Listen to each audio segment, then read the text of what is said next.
do ordinances, of course, and we do budgets.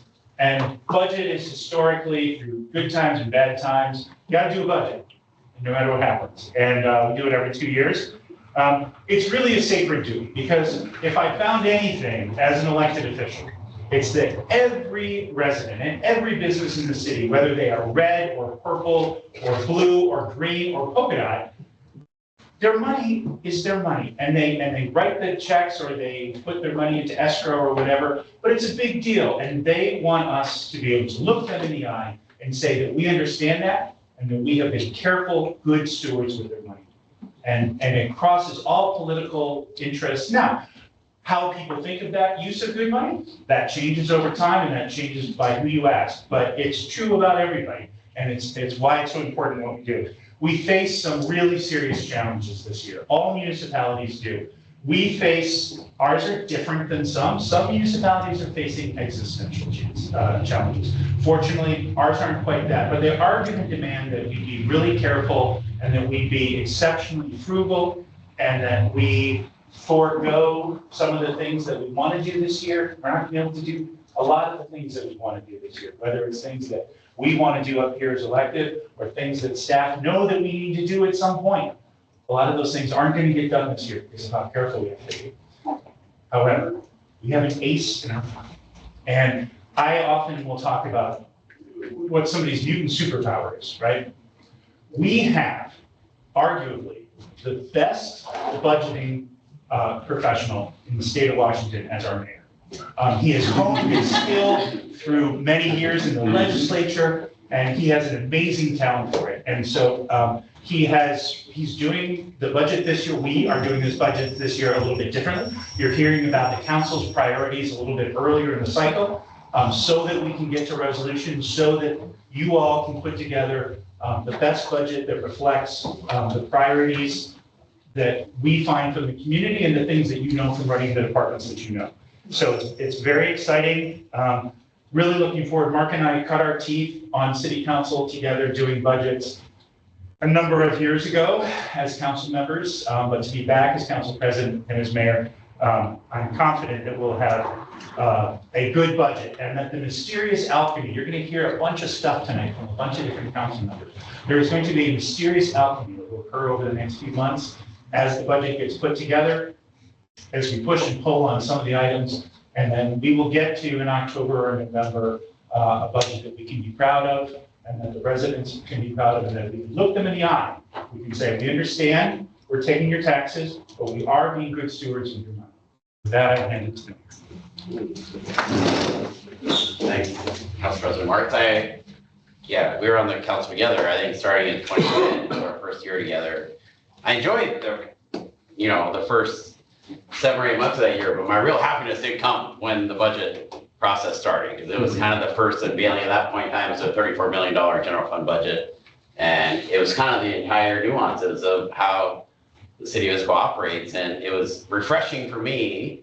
I think people on the outside thinking government just wastes money, that we were having 15 or 20 minute discussions about $10,000 or $20,000 line items in the budget as we did that process 16 years ago now. And so it is something, I think my wife and kids will tell you, I'm not necessarily the best with words. I'm better with numbers than I am with words. And so for me, the budget is the one season where numbers are more important. And so it's always kind of my favorite part of the year, and I look forward to diving into it tonight.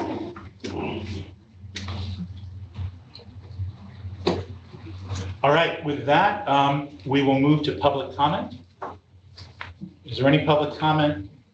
I will ask Clerk Geezer. Well, I guess I'll start with public comments are an important part of the public process. We take them seriously and factor them into the decisions we make. During public comments, members of the public are invited to address the council regarding matters that are directly related to city programs, projects, services, or events, except public hearing items, quasi-judicial items, political campaign or ballot proposition related matters, unless on the agenda for RCW 42.17a.555. Anyone from the public who wishes to comment will have the opportunity to do so. Please direct comments to the whole council and not individuals. While this is not a question and answer session, we will contact you to follow up if needed. When recognized, unmute your microphone. Virtual attendees, step up to the lectern. In-person attendees, State your name and relationship to the city, resident, property owner, business owner. Speak clearly and pause frequently. Limit comments to 5 minutes. No speaker may donate speaking time to another individual. The presiding officer has the discretion to make exceptions to the time restrictions. If you're attending virtually and do not respond after your name or phone number is called, or if your connection is lost unexpectedly, the meeting will need to proceed. You are encouraged to rejoin the meeting if able. Written comments can be submitted at any time to citycouncil@issaquahlaw.gov. Personal attacks, obscene language, derogatory remarks, and distracting conduct such as shouting, booing, clapping, or stomping feet is discouraged. If a speaker is out of order, the presiding officer will caution the member and remind them of the city's rules of conduct. Per RCW 42.30.050, actions that render the orderly conduct of such meetings unfeasible will not be permitted. If a disruption occurs that prevents the meeting from continuing, the presiding officer will issue a verbal warning. If order cannot be restored, the presiding officer will proceed to use one of the options provided for in RCW 42.30.050 to ensure orderly conduct of the meeting. Again, public comments, written and verbal, are an important aspect of the public process. The city takes comments seriously. We thank members of the public for taking the time to address us during meetings. For that, I will ask the clerk if we have if anyone has signed up, first of all. No one has signed up in advance to speak tonight. We do have a few members of the public with us virtually. I don't see any of them indicating a desire to speak, and we may have someone from the public in the room. Okay, no, we do not. We do not have anyone other than staff here in the audience. All right, well then, given that, we'll move on to 2027-2028 budget planning update.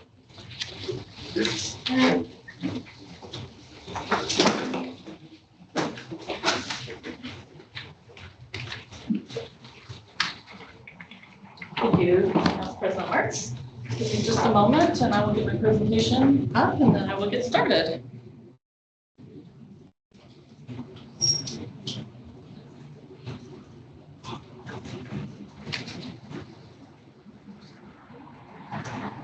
I should introduce for folks at home, Kristen Garcia is our Director of Finance. Right.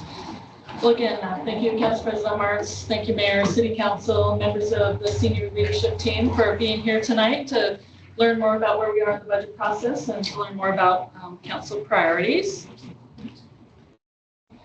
So tonight's meeting is signaling the end of the pre-budget phase of the 27-28 biennial budget process.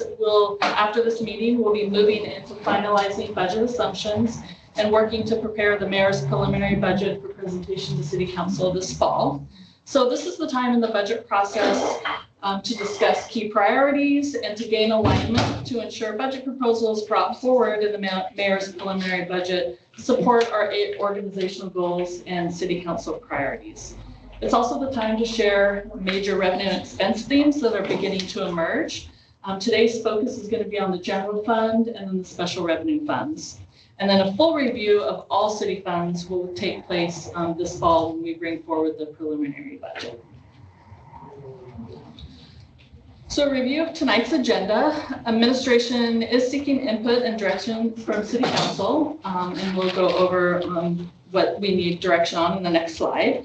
We will also provide a high-level overview of revenue and expenses, trends that we're seeing at this point in the budget process. We'd also like to review and discuss City Council and administration's budget priorities. And we'd also like to review and discuss planned uses of our special revenue funds for inclusion in the 27 and 28 budget. So here's a few questions that administration will be asking City Council to provide input on at the conclusion of the presentation. So the first question is City Council supportive of the budget priorities as identified, and we'll be reviewing those in more detail, administration's priorities and City Council's priorities that were identified. Are there any other priorities that need consideration that maybe haven't been mentioned? So we'd like to know that as well as we consider continuing to develop the budget after we leave tonight's meeting. And then administration is also seeking direction from City Council on community engagement on the budget process and what that might look like. So an overview of the general fund of kind of the emerging themes that we're seeing right now. Again, we're concluding the pre-budget planning phase. Revenue and expenses will continue to be updated from now until September, until the mayor's preliminary budget is fully developed.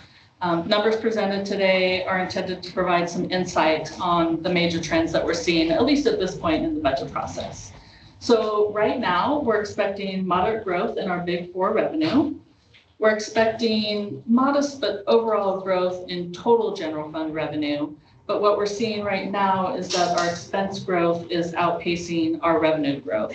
So as administration continues to work through the budget process, the goal is to align our expense growth with revenue growth, and the priorities that are set by City Council will then inform the mayor's proposed budget that will go out to City Council this fall.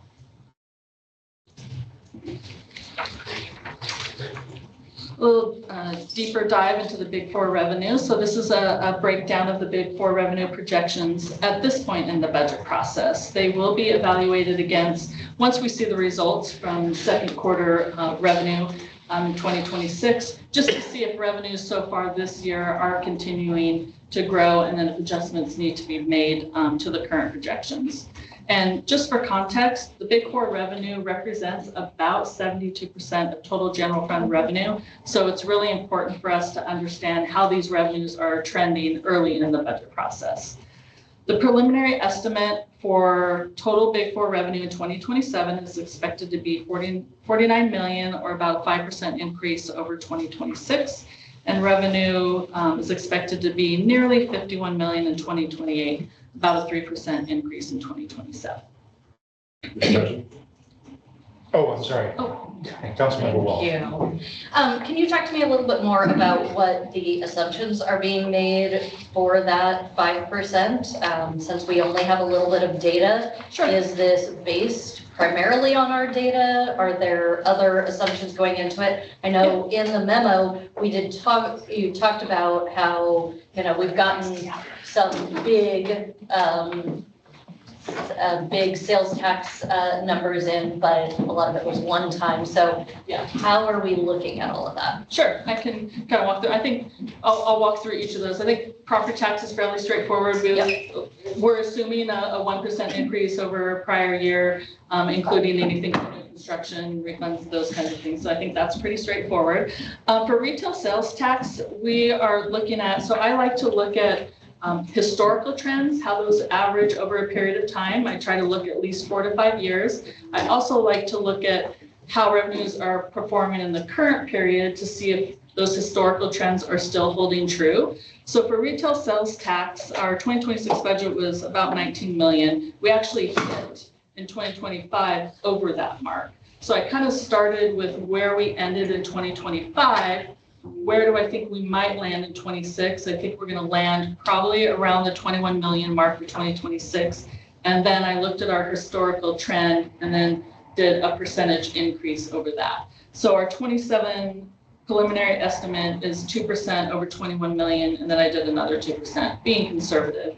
Looking at average growth, it depends upon what period of time you're looking at. The sales tax, during certain periods could be a 2% growth. During other periods of 4% growth. So I was a little bit conservative. Right now, it looks like our trends are holding true. That's probably one that we'll want to evaluate again once we look at our 6-month mark for 26 to see if maybe the 2% is too conservative or not. In terms of B&O tax, we budgeted 6.7 million in 2026, but in 2024, we hit 6.7 million. In 2025, we actually hit 7.5 million. And I think we're on track potentially to hit about 7.7 million in 2026. The average growth since 2018 for B&O tax is about 5%.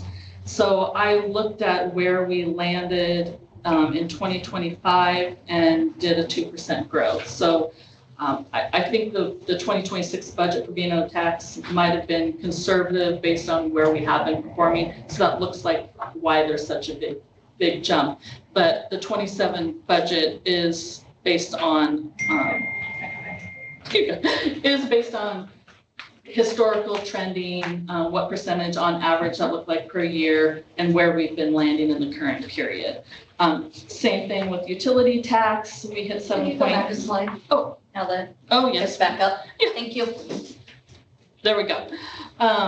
For utility tax, this was another interesting one as well. In 2025, we hit 7.8 million. Between 2020 and 2025, we have averaged about 9% growth on average per year. I think what happened in the 2026 budget, I think we overshot a little bit. And I think it was because we may have overestimated what the impact would have been on utility tax rates. So although it looks like when you're comparing the 26 budget to the 27 budget that it's a downward trend, in actuality, if you look at actuals compared to where we're going to go in 2027, it is a growth pattern. That makes sense. Did that answer your question? Yes, just another clarifying question there. The 26 budget that you're showing there, is that what we adopted in the 25, 26? Is there, I guess there wouldn't be any adjustments to revenue in the mid-biennium. I don't believe there were, but it would, if there were any revisions, I don't recall that there were. That would be the revised, not the original adopted in 24. Okay, what I would like to ask for information based on this is to get what our revenue and expenditure numbers are for each of these categories from 23 onward. So 23 through 25 of our actuals, just to get a sense of what those trend lines look like. And if anybody wants more data than that, I'm certainly fine with that. And then I just lost the other thing that I was going to ask for, so I will come back to it at a later point. Okay, Thanks. all right. Okay, Deputy Council President. Quick question. So in terms of sales tax, my understanding is part of the increase in recent years has been as a result of the sales tax and services, Oh, that's which correct. presumably is going to go away in 2029 if the ballot initiative situation goes a certain way. Yes. So if we are building our budget around these sales tax numbers, I mean, then the sales tax and services would be eliminated in 2029. So would that potentially put us in a hole in 2029? So right now, because those new taxable services just came online, all of the trending that has been evaluated to build these assumptions haven't really included that uptick yet. It's certainly something that we want to be aware of. And it's something that we would definitely want to address in the 27-28 budget, knowing that it could potentially take a decline. Yes, Okay. That's a good point. But so far, those have not been included in these projections, the uptick that we've been receiving. Okay. But I think Deputy President Chang is, hang on, this service sales tax will end up being most likely one-time lifts that And it definitely should is not- making an impact. we should not rely on staying around for all that Exactly. time. Because we are definitely seeing an impact in that area. Yeah, and if we can get that breakdown at some point on what percentage is coming in services, should be pretty easy since it's a different line item on the B&O for the city. But I remember my question, with utility taxes, I know a lot of the past trend in growth has been because we've actually done increases. And I don't think there is anything proposed for the 27-28 budget. So if we could get some clarity around what the growth rate in those numbers has been independent of any increases that we authorized. So we went from a 3% to a 6% tax over a few years, but kind of what is the growth if there aren't any of those increases would be great historically. Okay. Well, I think the nuance of that will be that 2026 year right now has seen the largest Puget Sound energy increases that any of us have ever seen in our lifetime. So just because we're a tax on the final bill, we're also getting the lift as kilowatt hours go up and thermals go up. So it's just, we're in this weird stretch where historically those bills were pretty stable. Okay. What Puget Sound Energy charged, but we've entered this weird cycle where Puget Sound Energy is expect your rates to go up a lot. So it's going to be a weird growth rate, I think, in the utility tax in the next few years. That's a good point, Mr. Mayor, because the utility tax isn't just city taxes. It does include other utilities that are outside, and we are seeing upticks in those areas as well. Councilmember Nichols. Just directly on that, if we're expecting, I think the PSC increase is 30% that it goes, why is the utility tax going down next year? That's because when we built the 2026 budget, we unintentionally, I think, overestimated what we intended to receive from the city's utility tax on water, sewer, and storm, because we had two things that were happening when we were building the budget. There was a rate increase and there was a tax rate increase, the taxes that we do on those revenues. It was the tax rate increase that we over projected. So the actual 7.8 million was the 2025 utility taxes collected last year were 7.8 million. So the assumption that this current year we're in would go from 7.8 to 9.8 was just an erroneous assumption. Does that make sense? So the 9.8 was far and Yeah, above what we had been trending. Yeah, we almost did a 25% increase. Yeah, From which is 1 one year. reason why we had such a spend down on the general fund. And I want to give Director Garcia credit. This happened before your time. So as much as you say we, it was not you. Appreciate that. Thank you. Yeah. Councilmember Nichols, do you have the following question? I do, yeah. So on the asterisk, so the criminal justice sales tax and natural gas use tax. So I guess why are they excluded from that? And what is the total magnitude of those? Are those both 0.1%? I just can't remember. The criminal justice sales tax comes from the county. Operates a little bit differently. They typically trend similar, but not exactly the same. That's why I included. I just wanted the council to understand just our retail sales that we collect, because those two kind of operate a little bit differently. How big are they roughly? The criminal justice sales tax, I believe, is about 1.6 million, and the natural gas use tax, it's pretty, a couple 100,000, I think. Okay, so 2 million-ish too. 2 million-ish total. And I can, obviously, I can provide more data on that for you. Great, please proceed. Thank you so much. Okay, I think the next slide. Slide's gonna be mine, yeah. I mean, I think, I guess to verbal some of the positives, the revenues are up. And so I think the fact that we do have a sizable retail center here is helping. Obviously, property tax is one revenue stream that's sort of capped, but the ones that aren't capped for us are all going up at favorable rates. I think the big positive, I would say, before we go into the boulders, this is what we decided to call these. We're calling these boulders. We have to climb or go around or whatever. But I think what I heard from the council before is that trying to get back to our kind of target of having at least 15% in the bank. We ended last year at 8.2 million of ending fund balance. So we were kind of at that 11 to 12% number. To get to 15%, we kind of have to get north of $10.5 million of ending fund balance. I feel pretty confident telling the council that we will get to that number by December 31st of this year.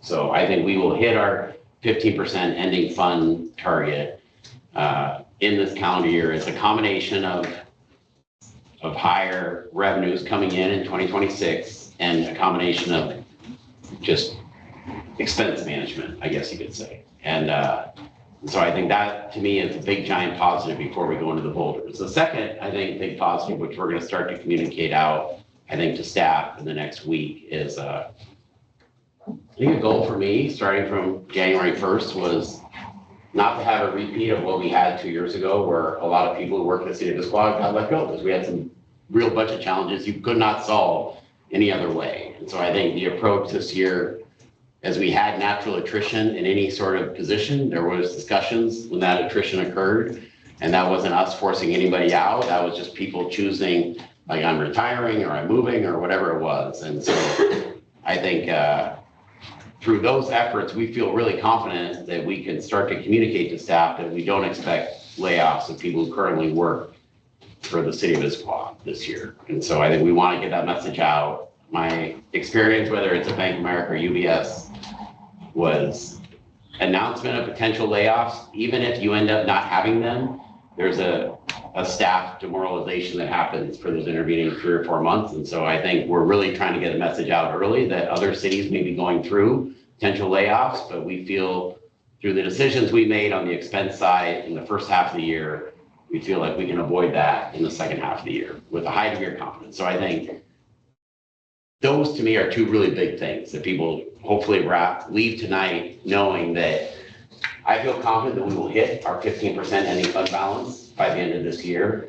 And I feel really confident that the staff who currently works for us will be there. Doesn't mean some of the positions are on hold, maybe on hold a little bit longer, because we don't want to hire somebody back and then find out, okay, we're off a little and we have to turn around and let somebody else go. So I think we're going to be cautious on that front. But to me, those are two really, really, really big positives I hope everyone leaves with tonight, is that we will hit our target to have 15% in the ending fund balance, and we will not have staff layoffs this year. Now the boulders. So you basically, through your collective bargaining agreements, you have a 2% floor and a 4% maximum for most of the employees. Police, a smaller subset of our roughly 280 employees in the city go up to 5%. So they're 2.5 to 5. Most people are 2 to 4. We're gonna hit the max. So we're that's the reality, is the CPI number was set earlier this month. Seattle CPI area came in at 4.5%. And so our challenge right now is that we're budgeting on the assumption, even though we haven't negotiated these collective bargaining agreements for the next 3 years, that we're gonna be at the max. So out of the gate, I think my big takeaway from this budget process is, if you're at 2%, it's actually our city revenues are pretty sustainable, because that means our staff expenses, our payroll right now is roughly $50 million. So that's our W-2 payroll that goes out to the city of Issaquah. 10 of that's the enterprise fund, so 40 of that's general fund. And if you have a 2% cost of living adjustment, that's roughly $1 million. That's actually a sustainable path. In a year where you hit the inflation max in your contracts, you're out the $2 million you see up here. And that isn't providing any new job the city's doing. It's not providing any extra investment in parks. It's not providing any extra investment in infrastructure. That's just the exact same things we're doing right now are going to cost us a couple $1 million extra. And so right away, I think the takeaway I hope council has from this budget process is, any year where you hit the collective bargaining max on your contracts, it's hard to do a bunch of new, fun, exciting things. So that's the give and take away. The medical insurance, and this is not, hello, former Mayor Bowman. This is not unique to us. I just came from a meeting with other mayors in Olympia. Everyone's saying the same. It's roughly, we budgeted 5% medical insurance increases. It's going to be more like 11 to 14%. And that's through the Association of Washington Cities Medical Insurance Plan. That's a hit. General insurance is, WCIA, Washington Cities Insurance Authority. We're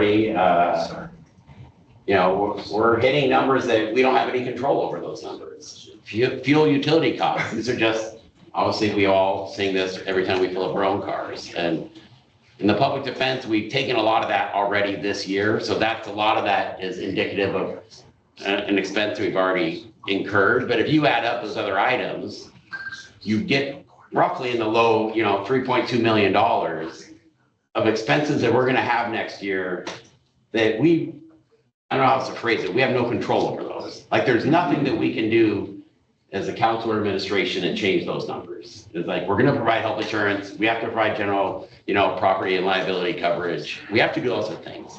The fire number is the one number that has a big range because we don't know. Like, we budgeted, when we did it, we budgeted $600,000, which is a 6% increase from our current 10 million. The initial proposal from Eastside Fire and Rescue was a 20% increase, which is a $2 million number. We will not know the Eastside Fire and Rescue number until later. So before you go in to fire, you're automatically out 3.2 million.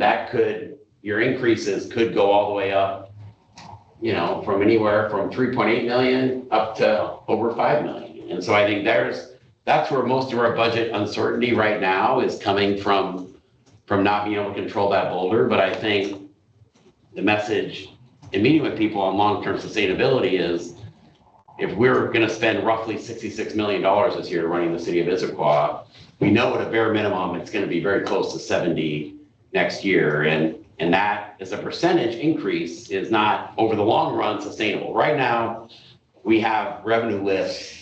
It's not going to force any layoffs or changes. And it's not going to impact our target of ending fund balance. It just highlights that we still have difficult decisions to make about how we want to spend our money going forward, because that expense number, before we've really done a bunch of new fun things, is already a pretty high increase. So with that, I kind of want to pause to answer questions. Councilmember Walsh. Just a quick bit of feedback. Your brain works very well with numbers. My brain works very well with written things. So when you're chanting off these like 3.2 million and, you know, hitting the 15% and all of that, it would just be great if we can get a little bit more of that written out, would just be my Yeah, that's request. fair. And I'm just adding up those numbers up there, but yeah, I think, but Yeah, and I think we haven't gone in, like, the challenge on the ending fund balance is you really don't know your ending fund balance until March of the following year. So we found out in March of this year that our ending fund balance was $8.2 million. Yep. And that actually came in a little bit higher. I think people thought, or we could have been as low as 10% at one point of ending fund in reserves. And so I think coming in at that number was a little bit closer to 12%. So that could be viewed as a positive. Right now, like, to me, the easiest thing is to say is our revenues, we're going to collect more money in 2026 than we're going to spend. And that's why I have such a high degree of confidence we're going to be back within our range that we want to be by the end of this year. Can't guarantee with 100% certainty, but I would guarantee it with 90%. Councilmember Black. Can you jog my memory on the 50% is because that's what we talked about at our last budget retreat, or that's a best practice, or that's The council policy, I think. It is. So in the financial management policy, we have a target to hit between 15 and 20%. So the 15% would be the bottom of that range. Okay, thank you.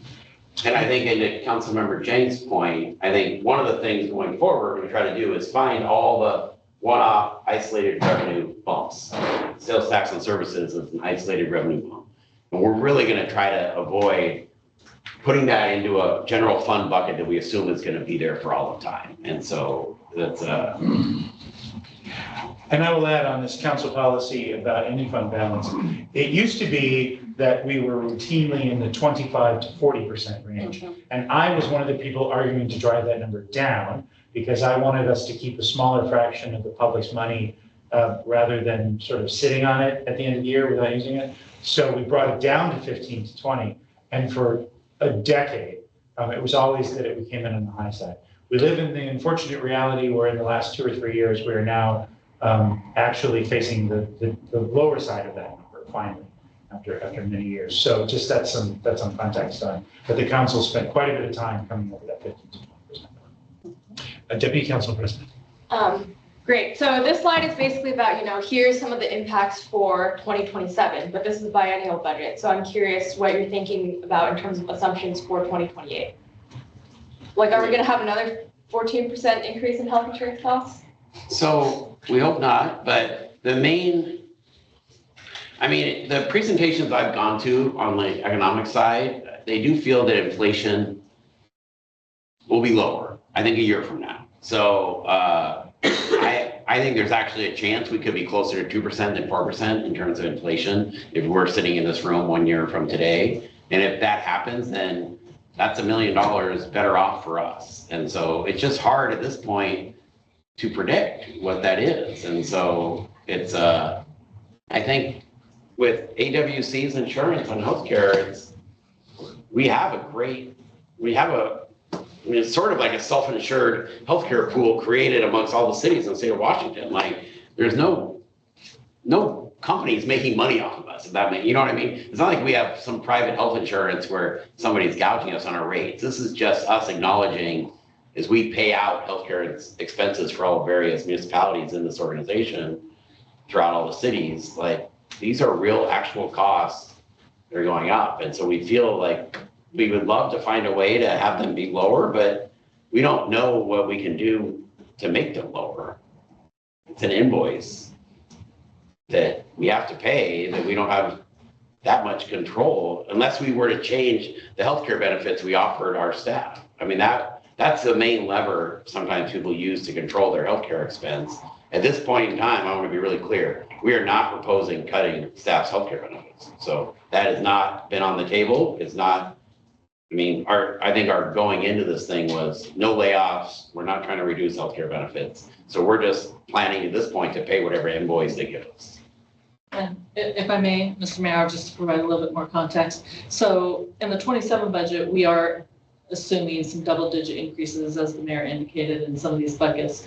We did assume in the 2028 budget, at least at this point in the budget process, that inflation would come down, and we haven't built in any double-digit increases at this point in time. As we learn more information, that's one of the tricky things with the biennial budget is you are budgeting 2 years in advance, so you often don't know what that is. But right now, the 28 budget does not reflect double-digit increases as the 2027 budget, just to provide a little bit more context. We'd be happy with 5%. Yes, We'll see what we get. yes. Any other? Not seeing any, please Okay. proceed. So next. Oh, this, I think this just. oh yeah, we sort of talked about some of this already. Yeah. Yeah, basically, as we kind of go from here and understand council priorities, as we go and prepare the mayor's preliminary budget that we'll back this fall, we basically want to bring our revenue growth and expense growth into alignment and hope that council will kind of inform those priorities so we know where to make any adjustments to the budget. And again, as the mayor said, that we do anticipate the 2026 ending fund balance to be a little bit higher than what we had anticipated when we built the budget and should be hitting our compliance number by the end of the year. Which I heard from almost every member of this council was important, I Yes. think. So I think everyone was kind of in agreement. Like we want to get back within the target of that 15 to 20%. So I think we went in managing expenses this year, doing everything we can. We just thought if we can get it this year and it's done out of the way, we don't have to worry about building in the 27-28 budget we're talking about tonight, having to do that. And so the goal was get it done now. That way it's not part of the discussion going forward. We're just trying to figure out how to manage expenses and revenues.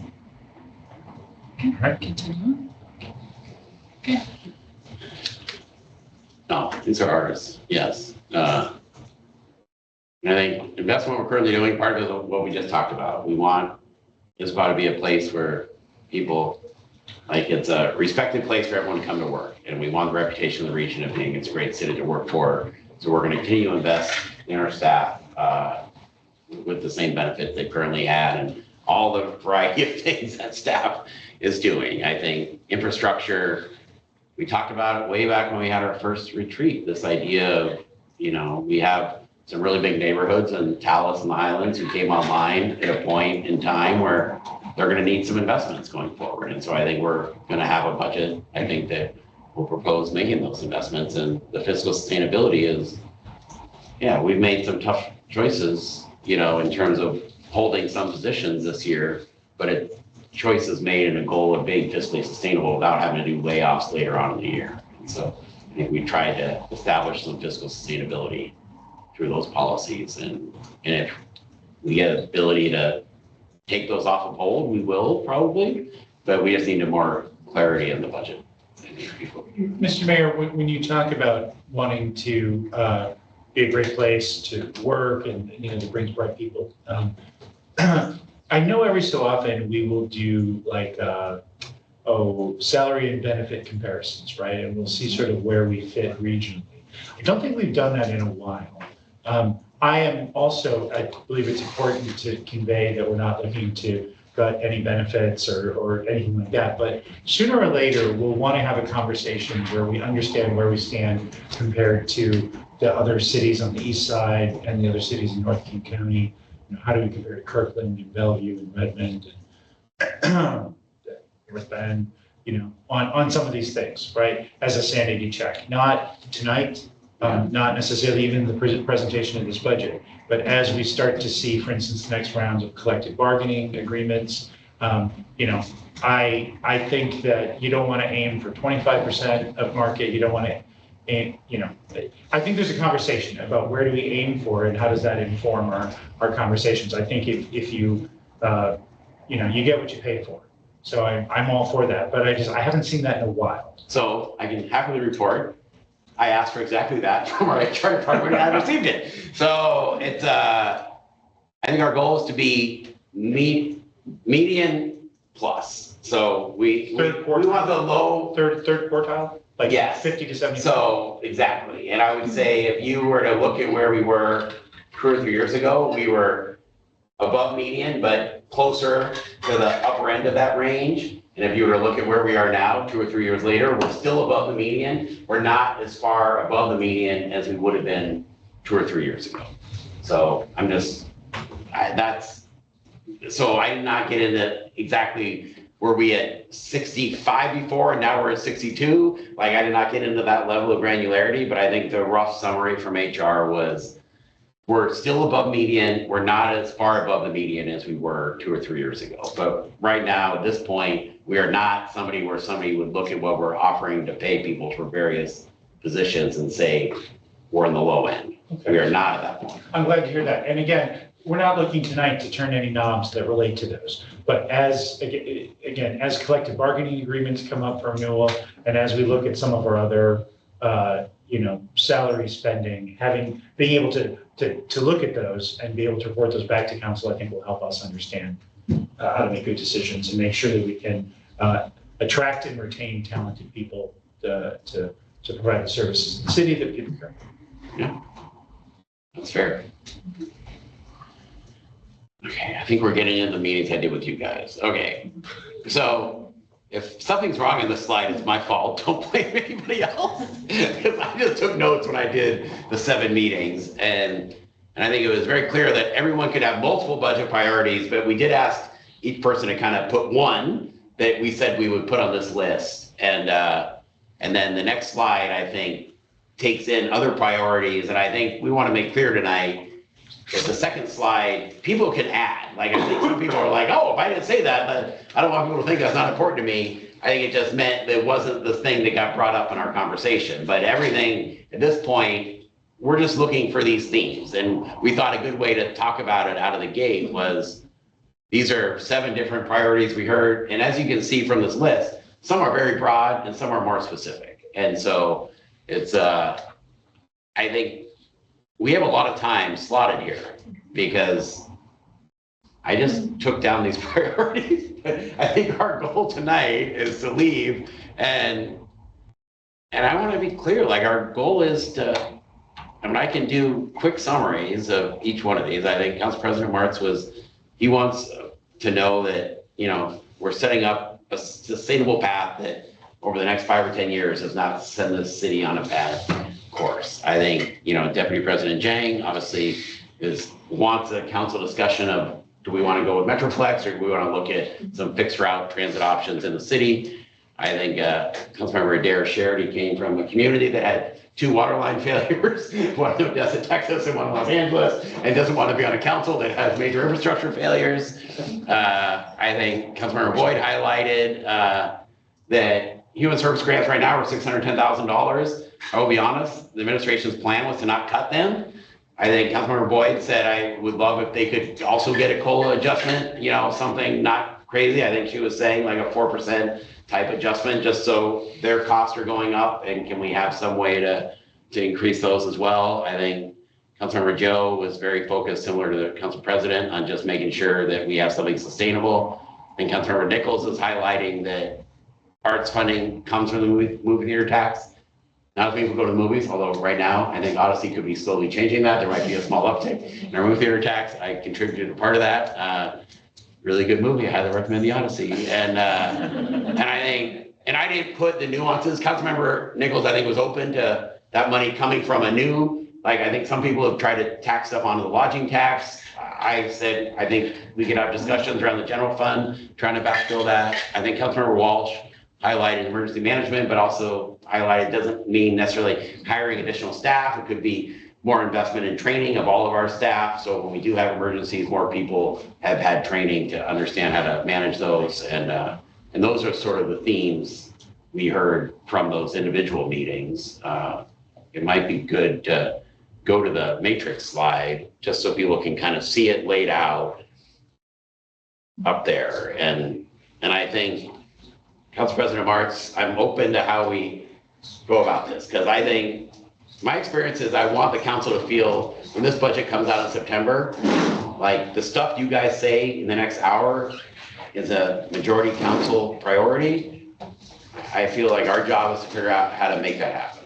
So these requests, I want to say, I don't think are crazy at all. So I think the request, having done capital budget in the Senate, where sometimes people came in with requests, I was like, that is crazy. There are a lot better ways the state can spend their money than the thing you just told me to do. And but I think the council request, my takeaway was these were thoughtful things, and there's some, like I said, they're really specific. Some are very broad-based themes, but all I think are things we can work through in the next 60 to 90 minutes to figure out. And I don't know where to start with that. Sure, well, I mean, I would suggest that each council member take a minute or two just to talk about their priorities within this. Okay. Is what I would suggest. Why don't we go to my left? Councilmember Joe. Fantastic, thank you. I was. And if you want to add one on here, yell it out. We can add an X on. If anybody wants to add an X, go ahead. Yeah, no, thanks. I think the one that was most important to me is just fiscal sustainability, keep the lights on, the police showing up, the fire department being able to do what they need to do, keep our infrastructure and roads available so that people can get to them where they need to go and do their jobs along the way. I talked a little bit about the human services grants, just to keep it in mind along the way. I know that we had to cut back on human services a year or two ago, and that was not a great thing to be living through as we're cutting back for services for those that are most needy in our community along the way. And the street maintenance one kind of goes in line with the fiscal responsibility conversation in my mind, and they're kind of linked together.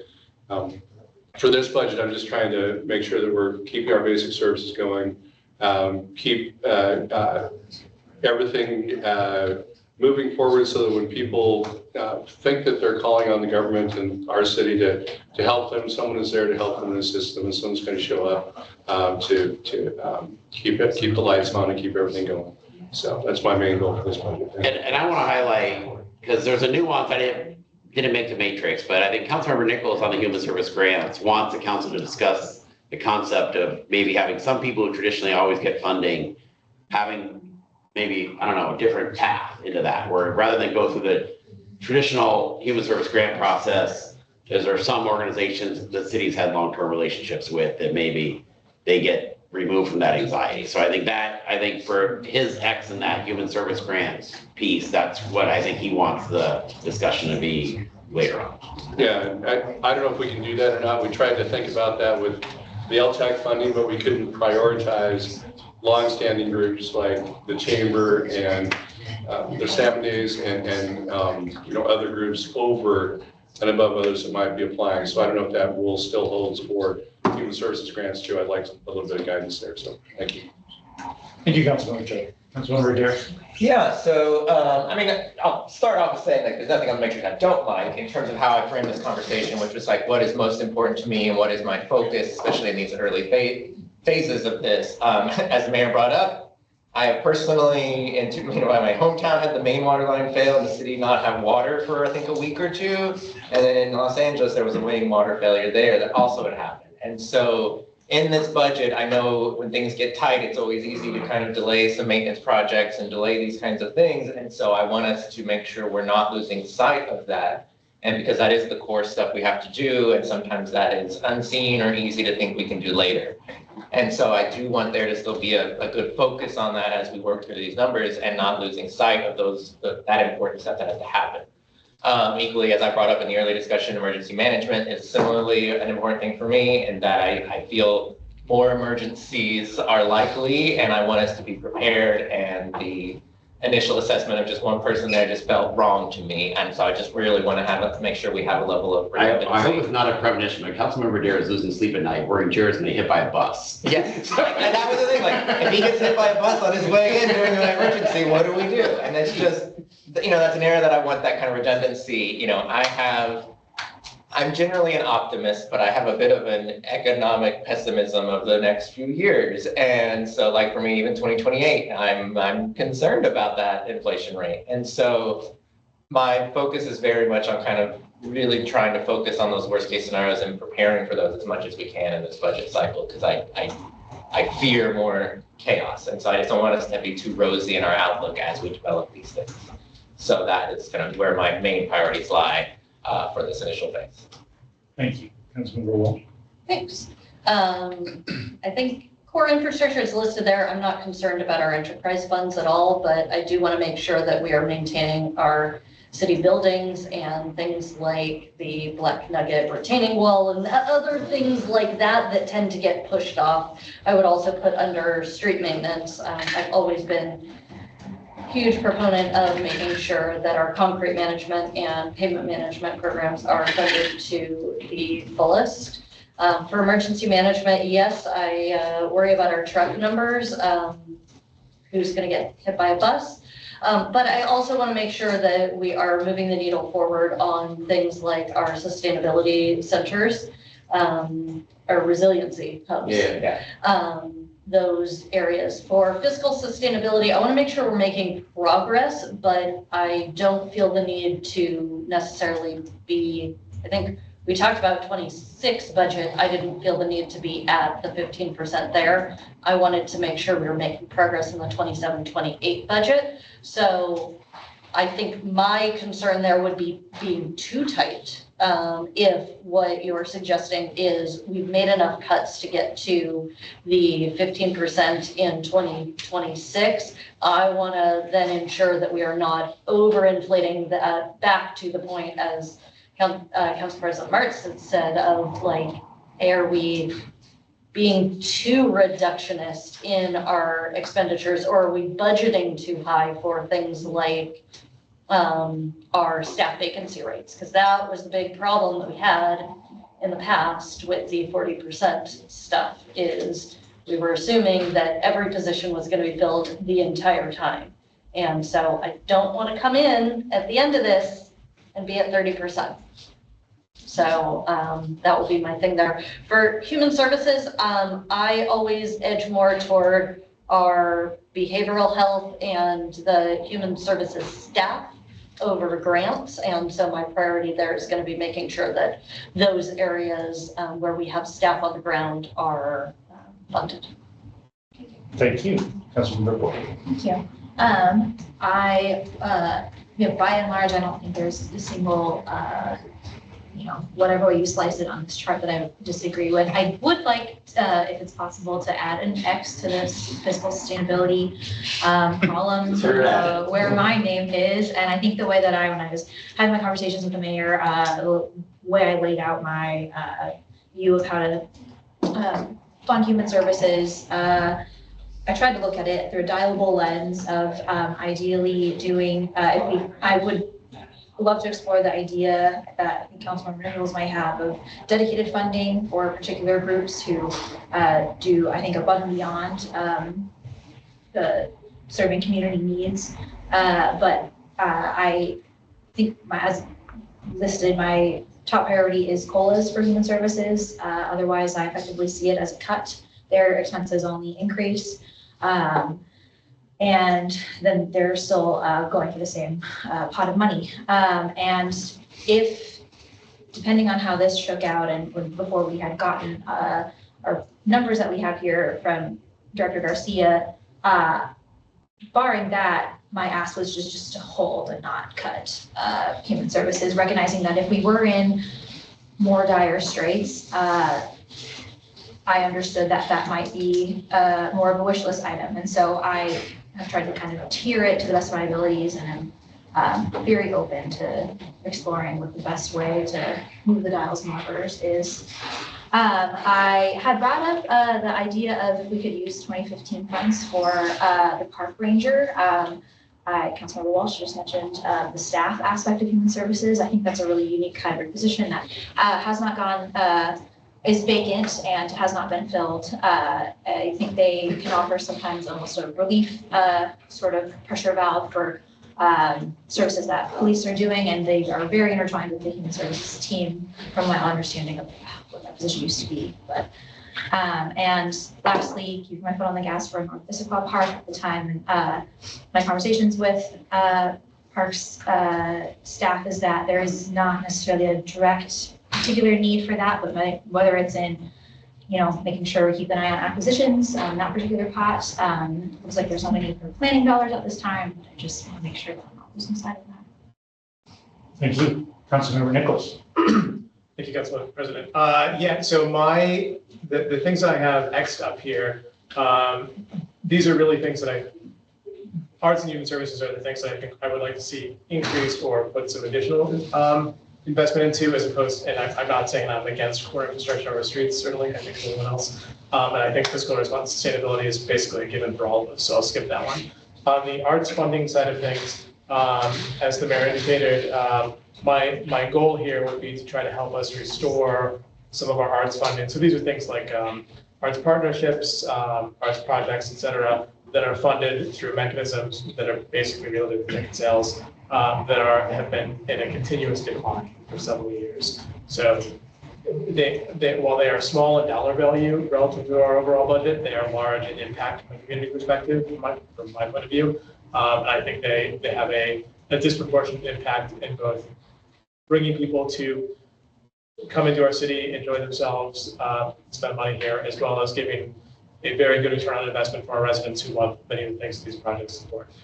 So that's something that I would like to see, that if we can figure out a way to true that up essentially to pre-COVID levels through any mechanism. There's lots of mechanisms that could be appropriate to do that. On the human services grant side of things, there's two aspects there. One is, as Councilmember Boyd alluded to, I think that we do have some organizations the city has tended to support year after year. Applying for a grant, as someone who spends a lot of time applying for grants myself, requires a lot of overhead.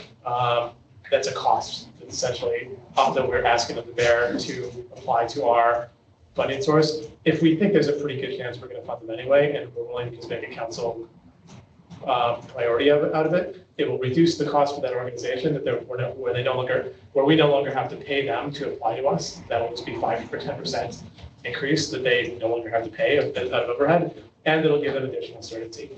It also gives us potentially an opportunity to give them a variable amount that may be outside of the human services grant portfolio if the council desires to do so. On the specific point related to the LTAC restrictions, the Councilmember Joe brought up, I have looked into this myself, and I believe we should be fine doing this. LTAC has a specific RCW associated with it that both creates that funding mechanism. It has requirements related to the size of the city. I can't remember what it is, but and that if it's above a certain number, it has to go through the LTAC commission to use LTAC dollars. I don't believe human services grants fall under that. And there are regional examples of cities that are using general funds to increase these as well. So I think we have good examples of a way to do this, and it's something I think that would be a good use of a more efficient way to spend money we're probably going to spend anyway. Separately, on one small topic within that, I'd also like to say I also think investigating backfilling the park ranger role would be a good use of human services dollars. I can see a bunch of places that we might want to do that, ranging from general fund to public safety sales tax. But it's another role that has, I think, a disproportionate impact on the community relative to the value, the cost of the position, and is also a cost-efficient public safety role that we would be well served by that. Thank you, Councilmember Nichols. Deputy Council President Jen. Great. +1 to park ranger, either from public safety or, behavioral health, sales tax, whatever funding source. I agree that I think it's a good, cost-effective way to have a public safety officer who isn't necessarily, a police officer with a gun. I think it's good to have other types of law enforcement in our community as well. I would also appreciate an X next to my name. Obviously, we're all in agreement. I think we want to make sure that we're not setting ourselves up with this budget to have another round of severe cuts in 2029. I don't think any of us want to see that, and so I think we want to make sure that we're doing things in a thoughtful way. Fiscal sustainability now is 7X. Great. It's the first one to get 7. Unanimous. I also really appreciate Councilmember Walsh's point on prioritizing in-house staff. I think a big trend that we've seen a lot in a lot of government organizations is an over-reliance on consultants, especially if you look at transit agencies. especially of a regional nature. And so to that end, I would say one area where I'd like to see us pursue, just look into some options for bringing things in-house really is that street maintenance piece. Because looking at where the amount of investment that we're putting in, it's gonna take us 50 years to even do like crack sealing on all of the streets in our city. And you're gonna need to do more than that to maintain the infrastructure. And so how can we get more for the dollars that we're putting in? So Redmond now has an in-house concrete team. I've heard apparently the costs have decreased by like 80% per given contract. And they can even do fun things like, this person is like, I really want to fix up the stormwater pond near my house to make it a nice little park. And I want to put a bench. And the concrete team's like, yeah, we can like pour you a pad. And so because they have that city staff that can just do that, then they're able to, do all the regular projects and also do some fun things like that, which is a great benefit to the community. I think Linwood also recently bought some like pavement equipment, and so they can do stuff themselves as well. I mean, we could do crack sealing ourselves and not have to outsource it to whichever companies. I do think, I think it also just aligns the incentives better, because when you have private companies, they do have to take some kind of profit margin. So even if you're paying your employees the exact same salary and you have the exact same equipment, it's just going to be 15% cheaper, and also that you don't have the overhead of having to do the bids and all that. So that's an area where I'd like to see us just explore, okay, what are some of the things we could do? If we're putting in $3 million a year into street maintenance, we could hire quite a few staff, we could buy equipment, we could do a lot more, in my opinion. So I would love to see us spend some effort exploring that. And then on human services grants. So I'm associated with a nonprofit organization that does get an allocation from the city of Issaquah every year. So at the beginning of the year, we get an email from the Parks Department saying, this is the amount of grant money you're getting, fill out this form, do the reporting, etc. I will say though, it is a little bit untransparent because we don't get information about it until, it's like we didn't get information about the 2026 one until like February of this year. So I do think having some more proactive communication about that would be good. I also think it probably would. You explain that again? So yeah, so it's called Alps Trails Club. Gets communication in February 26 about we got like $14,000 this year from the Parks Department. And I know there's other organizations that get that as well, including Friends of the Issaquah Salmon Hatchery. But there's nowhere in the budget that I could find where it says what these organizations all are, but it's just like a thing that happens.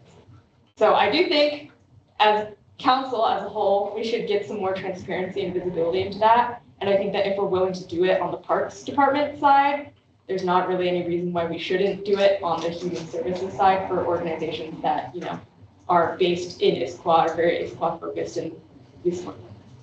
So. Can I have Jeff speak to?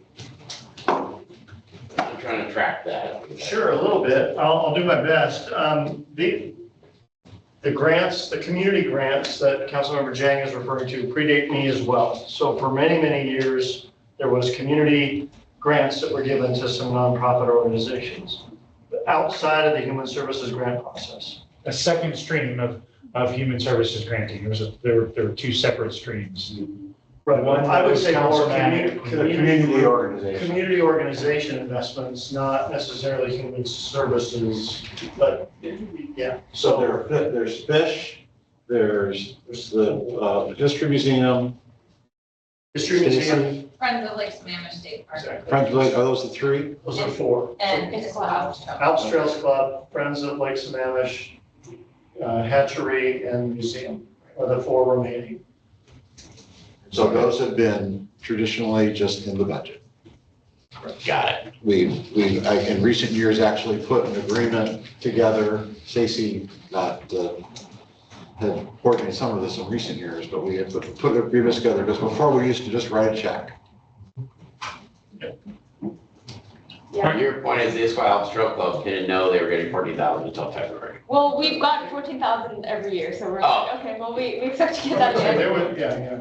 I believe there was communication. Okay. Yeah. Kim Yeah. did with them. Yeah. Okay. Yeah, but I do think it's like, we just get it every year, and it's, I do think I think there was one thing where it's like, oh, when we had the budget cuts in 2025, the community grants also got, a similar budget cut, but I just think there is precedent to have, direct allocations in the budget for organizations that we think are important to the community. And then on arts, I think I've been thinking a lot about, it's like we have a state designated creative district, but like anyone walking through Front Street, you're not like, wow, this is a really artsy place. Like, I'm just gonna be honest. And so I think one of my, and I'm all for increasing arts funding. I think, the more we can fund that, the better. But I think there's also things that we can do to create more of an artsy feel that don't cost a ton of money or really any money. So yesterday, I made a pilgrimage to the home of Jimothy in Ballard, where they had. Oh, God. How long did it take till Jimothy came up? Jimothy's taking over the world, boy. But one of the Seattle City Council members hosted an event, basically it was like an art competition for Jimothy, and like with 1 week's notice, there were like 60 people that entered art of Jimothy, and it was amazing. Like, these people are so talented. There was a stained glass of Saint Jimothy, paper mache. This, right? Yeah, and it was really cool to see that, and I'm like, we should have something like that in Issaquah. We could have an Issaquah themed art competition, and just bring people together and just have it be a fun thing. Because I think the more you can have art that's like really out in public, like, for example, we fund things like the Nutcracker, which is great, but unless you literally buy a ticket and attend the Nutcracker, you don't see the benefit of it. Versus with public art, my kind of just like my personal opinion is that people just want to like look and be able to see cool things. And so to the extent that we can do that in ways that potentially, aren't super expensive, I think we can also do that and create more of an artsy feel and improve the vibes, while also, funding some of those things that would qualify more as the arts. Great, thank you very much. I'll finish up. Guys, you didn't talk about your one. Oh, sorry. Yes, I forgot to talk about that. Yes, fixed route transit. So this is something, last year when we were talking about, alternatives to Metroflex, I think I've always, and the data bears out that if we want to have, higher ridership and help more people get around town, just given the density of Issaquah, I do think fixed route transit is a lot more effective. We have seen some minor uptick in ridership with Metroflex, but it went from like 2.6 riders per van per hour to 2.8, whereas when we had the Route 200 before, which was a circulator bus, it was like 9 per hour, and that was not even, it was like a very circuitous and kind of terrible route. And so, if we're thinking about actually improving ridership and getting access to all of our hillside neighborhoods. Personally, I think that having fixed route transit could be a good solution, and could be something that we fund through Transportation Benefit District sales tax or through our general fund. And it's something that based on people that I've talked to, could be a very popular proposition. Great, thank you. So I'll finish up at the risk of beating a dead horse and emphasizing something that all 7 of us have said is important. Let me share, Director Garcia, my definition for sustainable, for budget sustainability, which I've used for 17 years and 5 of your predecessors, is real dollars per capita. So corrected for inflation, corrected for population, right? My expectation is by department, parks, public works, human services, community planning, IT, that if you look at those over time and you correct for inflation and you correct for population, those should be flat or declining, because as you get a bigger population, certain things don't necessarily scale. Some things do scale linearly with municipal population, some things don't. But that's my definition of what I use. So it's pretty measurable and not very qualitative. There's one exception, which is public safety. And I want to talk about that. That's why I've got a separate little item there. Councilmember Walsh is the only person who was on council with me when we almost lost it. We almost lost the whole public safety system that underpins our city. So when you get up in the morning, you want your toilets to work, you want your taps to work, you want the lights to turn on, and then after that, you want to be safe in your home, right? And so what we have in this city is almost unique in King County. We have our own 911, we have our own police, we have our own jail, and we have our own courts. This allows us to chart our own destiny. It allows us to do things like when we have an active shooter, it allows our PSAP to call over to the gun range and have them stop shooting such that our officers can go get correctly directed to the active shooter and save a whole bunch of lives. So it allows us to have a different policy. If you steal a car and you get caught in Issaquah, you have a different outcome than in a lot of other places in King County. You are much more likely to go to jail. And that's because we have the ability to have our own jail and have our own courts.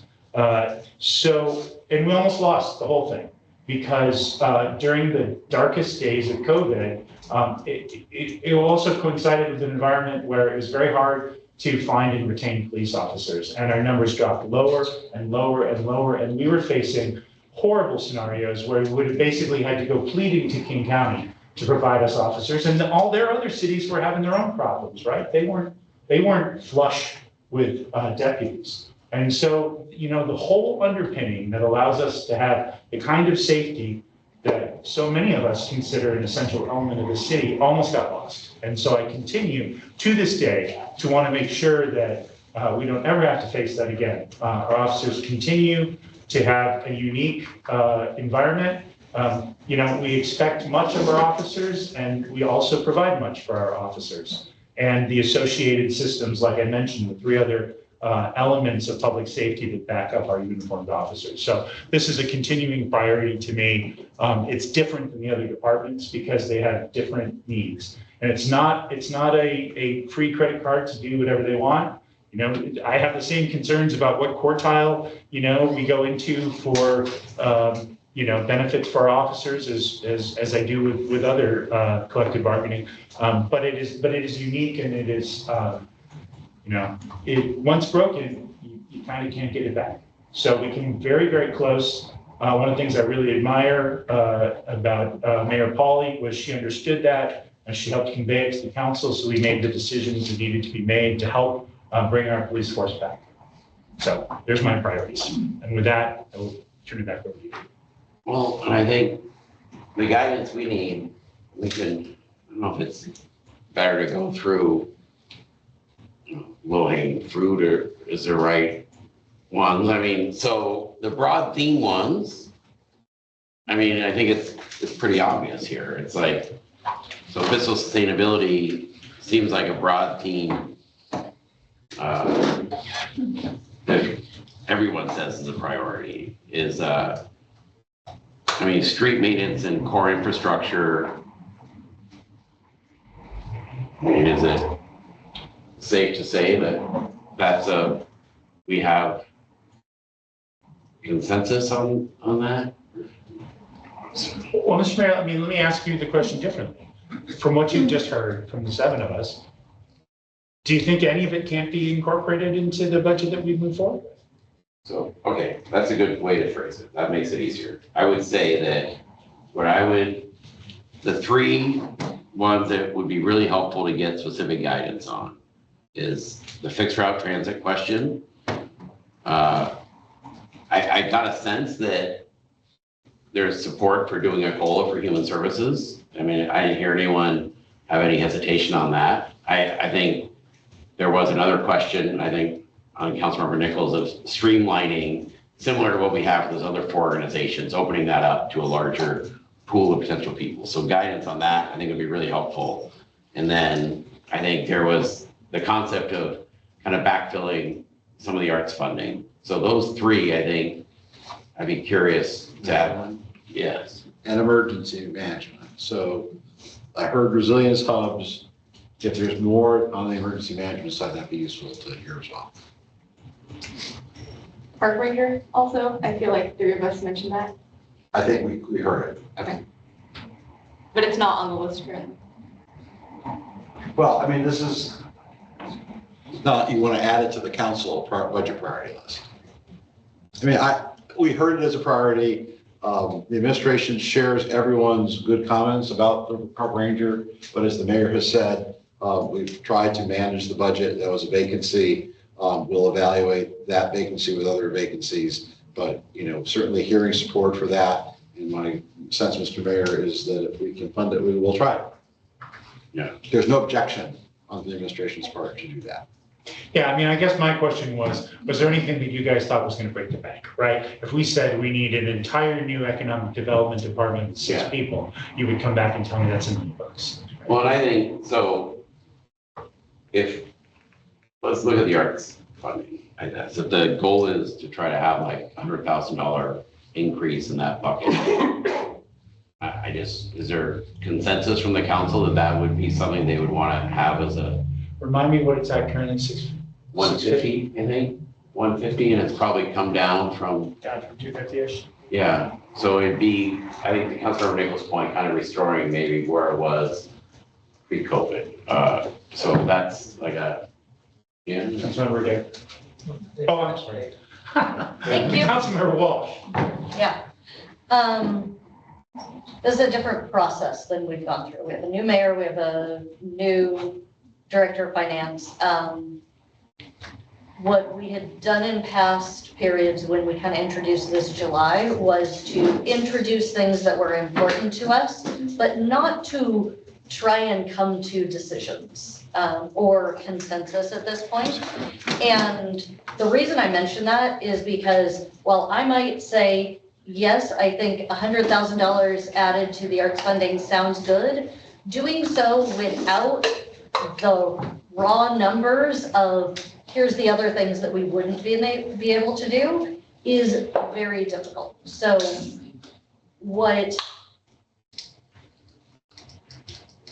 I think it is very difficult for us to say no to anything at this point without knowing what we would also have to say no to.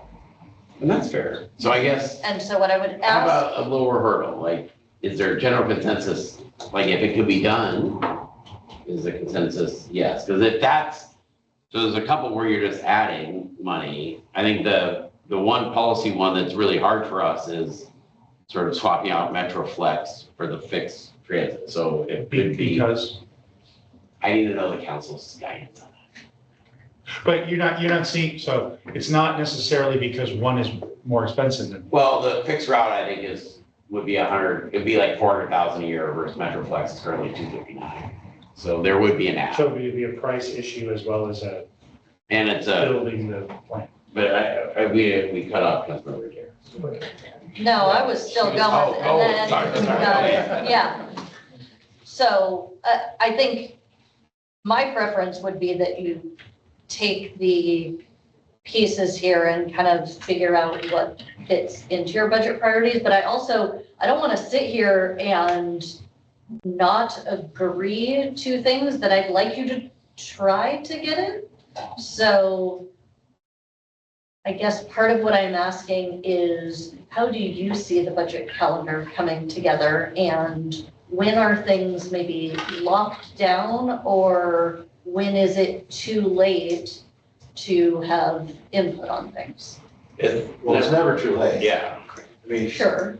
so maybe we could Want to go to the we can go calendar to the slide? calendar. I think what you're hearing from the mayor, Councilmember Walsh, members of the council, is we see from the administration standpoint a relatively small list of things. And that's great that the council has spent time really since January talking about priorities. This is a natural progression of things. We're trying to, be as precise as we can so that when you do see the proposed budget on September 22nd, that it is largely close to where you want it to be. Now, of course, there's always things to go back and forth. And, if we were just to be done tonight and leave right at this moment, you have provided a tremendous amount of direction just right now. And I think, as has been said a couple different times about Mayor Bullitt, he's really into this. And so I think we're trying to be as precise as we can. If the council says, administration, we've given you a lot to chew on,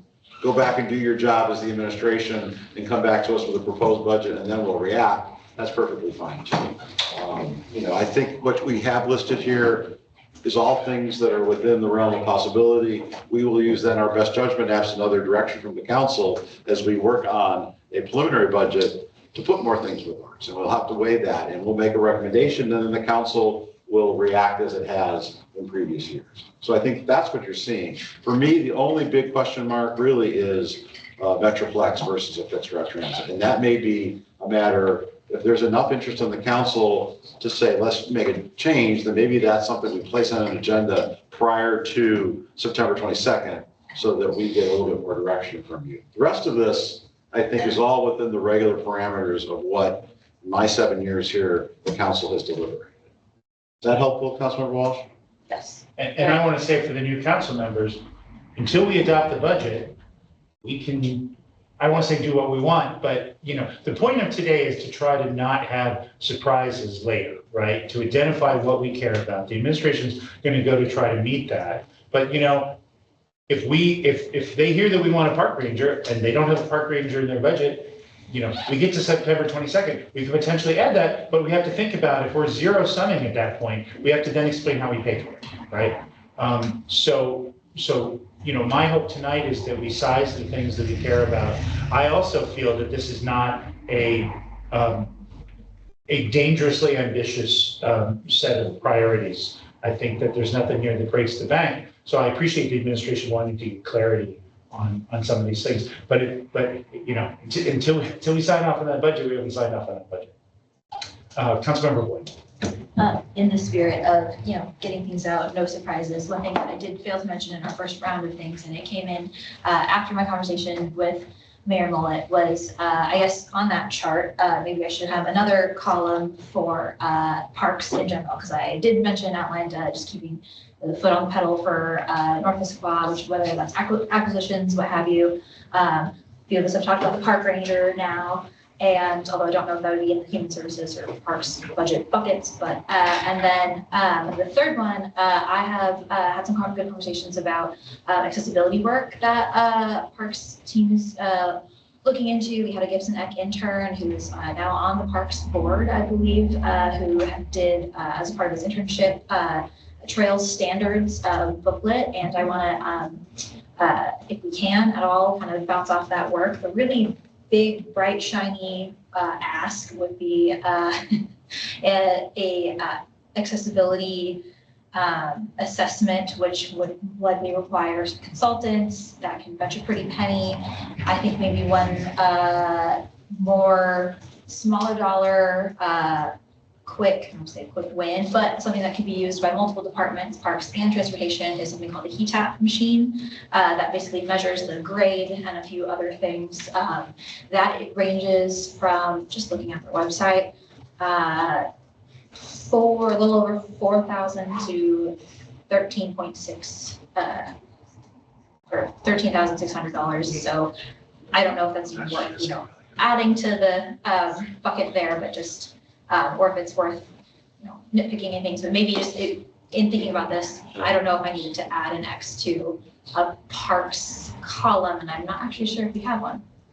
So maybe. Well, the consultant one for ADA is like 150,000, right? Yeah. The ETAP is a lower price point. Right.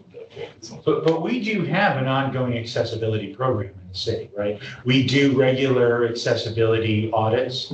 We come up with, it's a staggering amount of money to fully, if we wanted to say we are 100%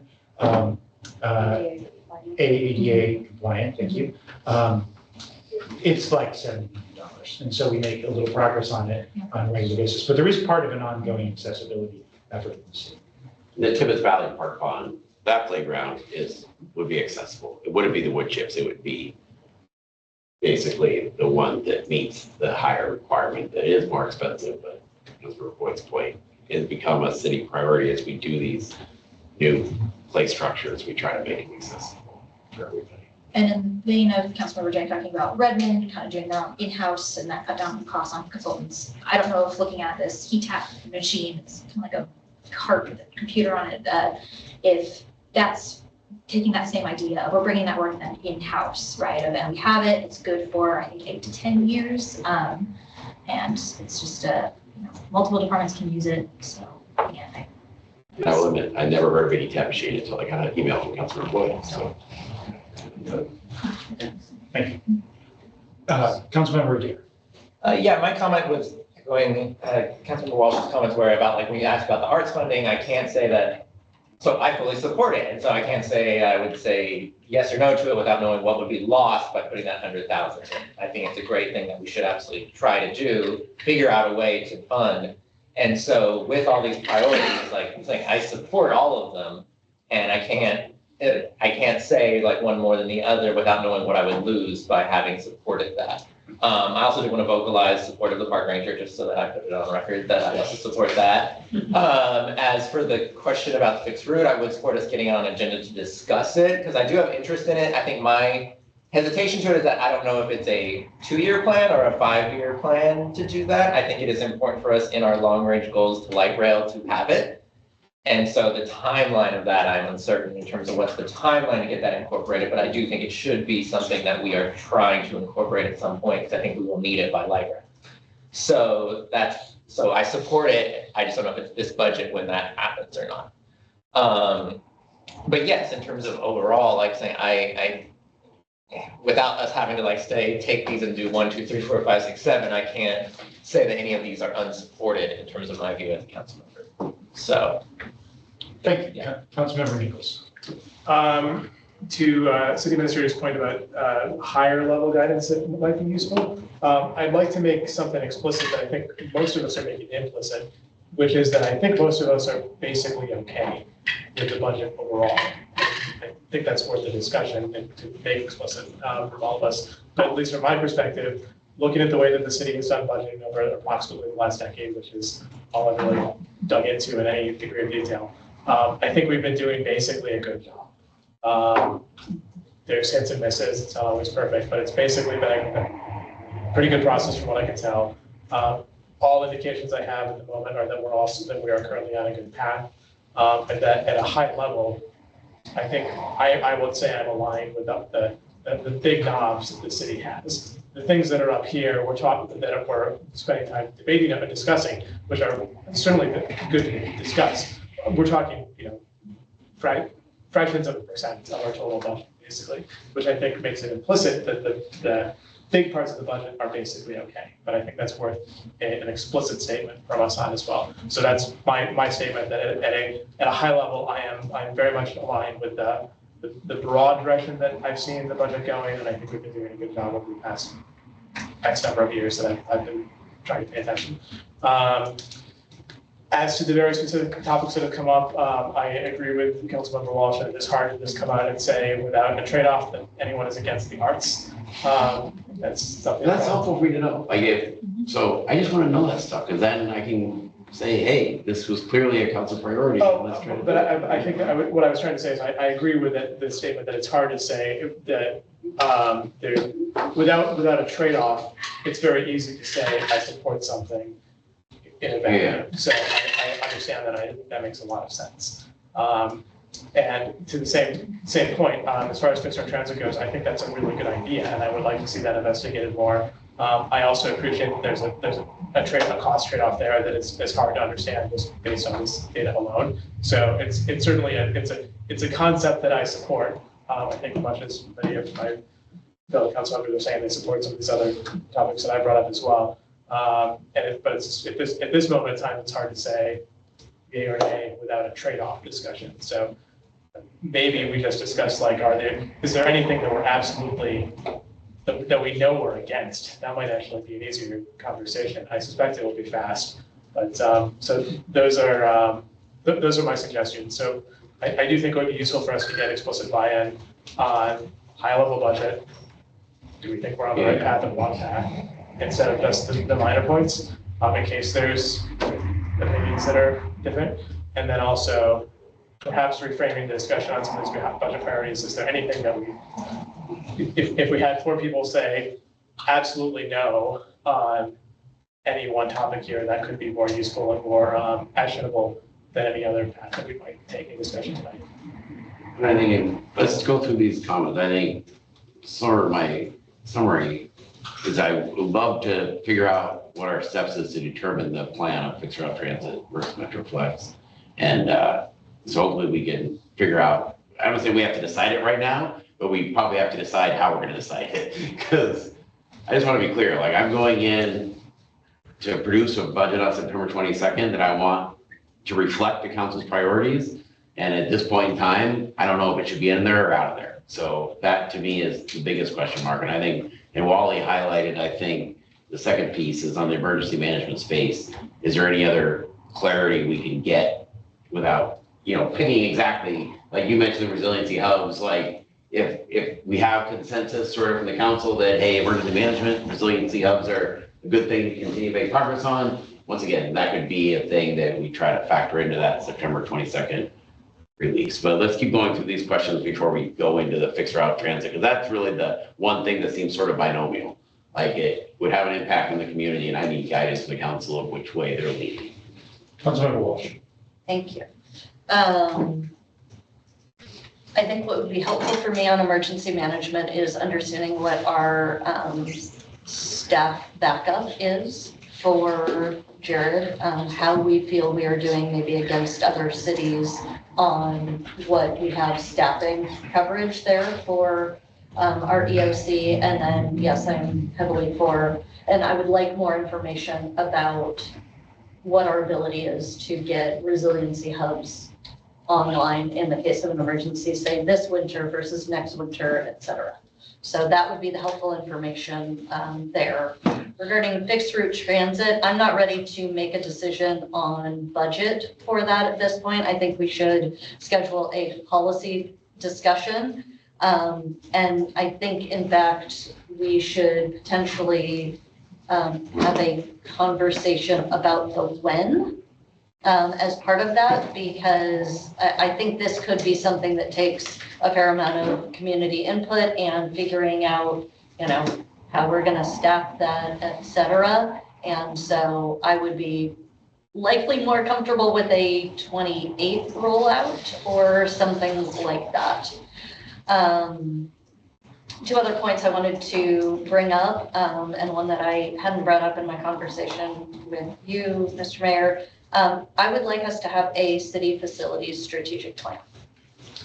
Had a conversation with Autumn the other day just about where our facilities are. I think we've gotten some data in the past few years about what our backlog of roof and HVAC maintenance and other things, but we have a lot of buildings. And I would like a number, much like we have with pavement management and concrete management, that tells us what money we need to invest in our facilities in order to keep them from falling down in maintenance. But I also want to have a plan for, how we're going to do our parks maintenance sites in years to come, and what we're thinking about doing with Tibbetts Manor and things like that. So I think if we need some money to put together a consultant to pull that together as a report, that is something that I'm particularly interested in. And I know our staff is going to be extremely busy with City Hall and IPD, and so that may be a better budget ask there. And then the last thing, I know we're talking about general fund and all of that, but we haven't yet gotten to the affordable housing fund. I am extremely against using that restricted fund for human services staff. I believe that absolutely 100% needs to be either general fund or public safety.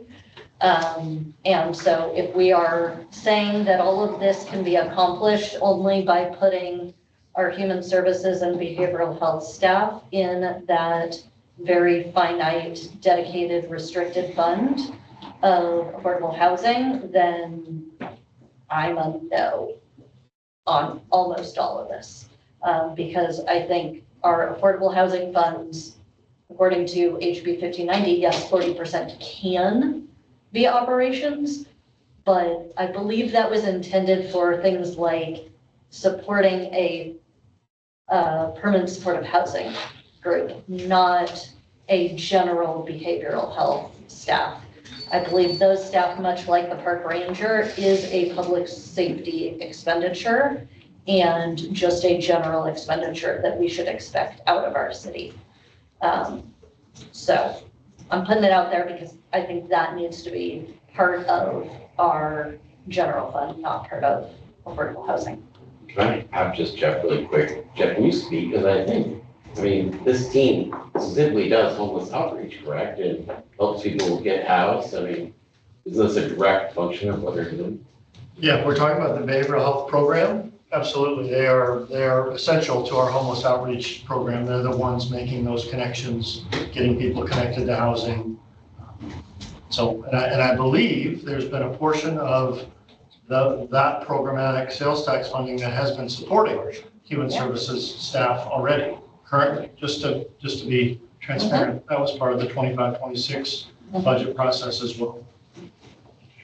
So understanding the difference that you were proposing there and how much growth there would be really important to me, and the difference between behavioral health and human services staff that is being proposed on that fund. Thank you, Councilmember Boyd. Thank you.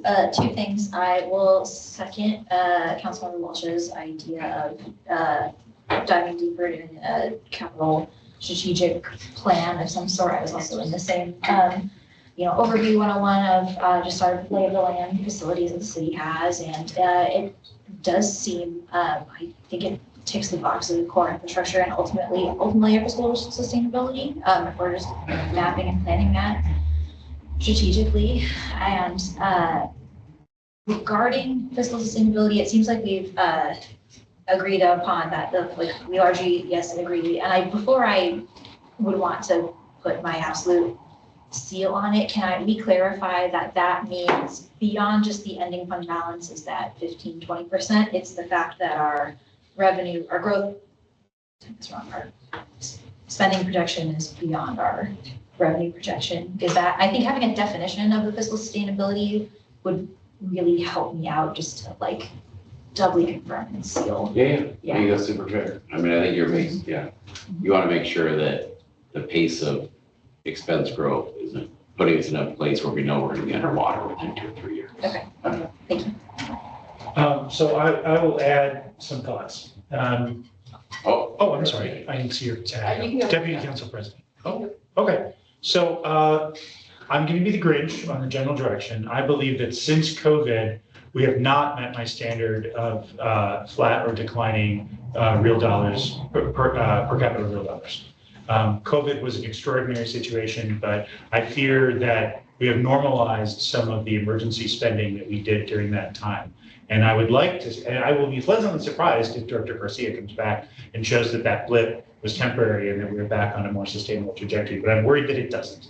And so I think you can do these things through organic attrition. You can do it through other ways. I'm not suggesting that we have any kind of reduction in force, but if you ask me, am I comfortable with the general direction of our spending for the last 5 years? I'm not. Secondly, on this Metroflex versus fixed route, I would be all in favor of, we have commitments on the Metroflex right now, right? We couldn't stop it tomorrow if we wanted. 6 months, yeah. You have 6 months notice. So, I would suggest that we come up with a plan that would involve the council deciding to turn off the taps for Metroflex and turn on the taps for something else, and that's not going to occur before this budget is resolved.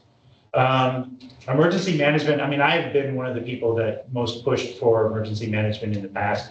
So I think we have a surface fault line that runs through the city, and we are affected by subduction fault events and and wildfires, right? So between those 3 things, spending more on emergency management, I'm often favorable towards facilities.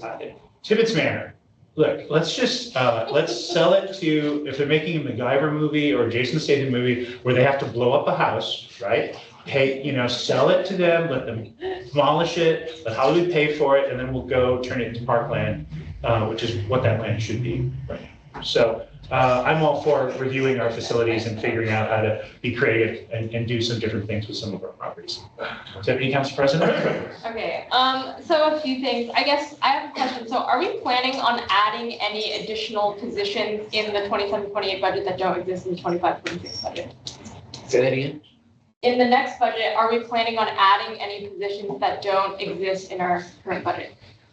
Right now, we're not. Not in the general fund. Not in the general fund. There were some that were part of the utility rate study that City Council approved. Those do not affect the general fund, so those would be reflective. There was also 2 positions that Council during the mid-biannual budget process already approved. Those have just been now formally incorporated. Outside of that, no.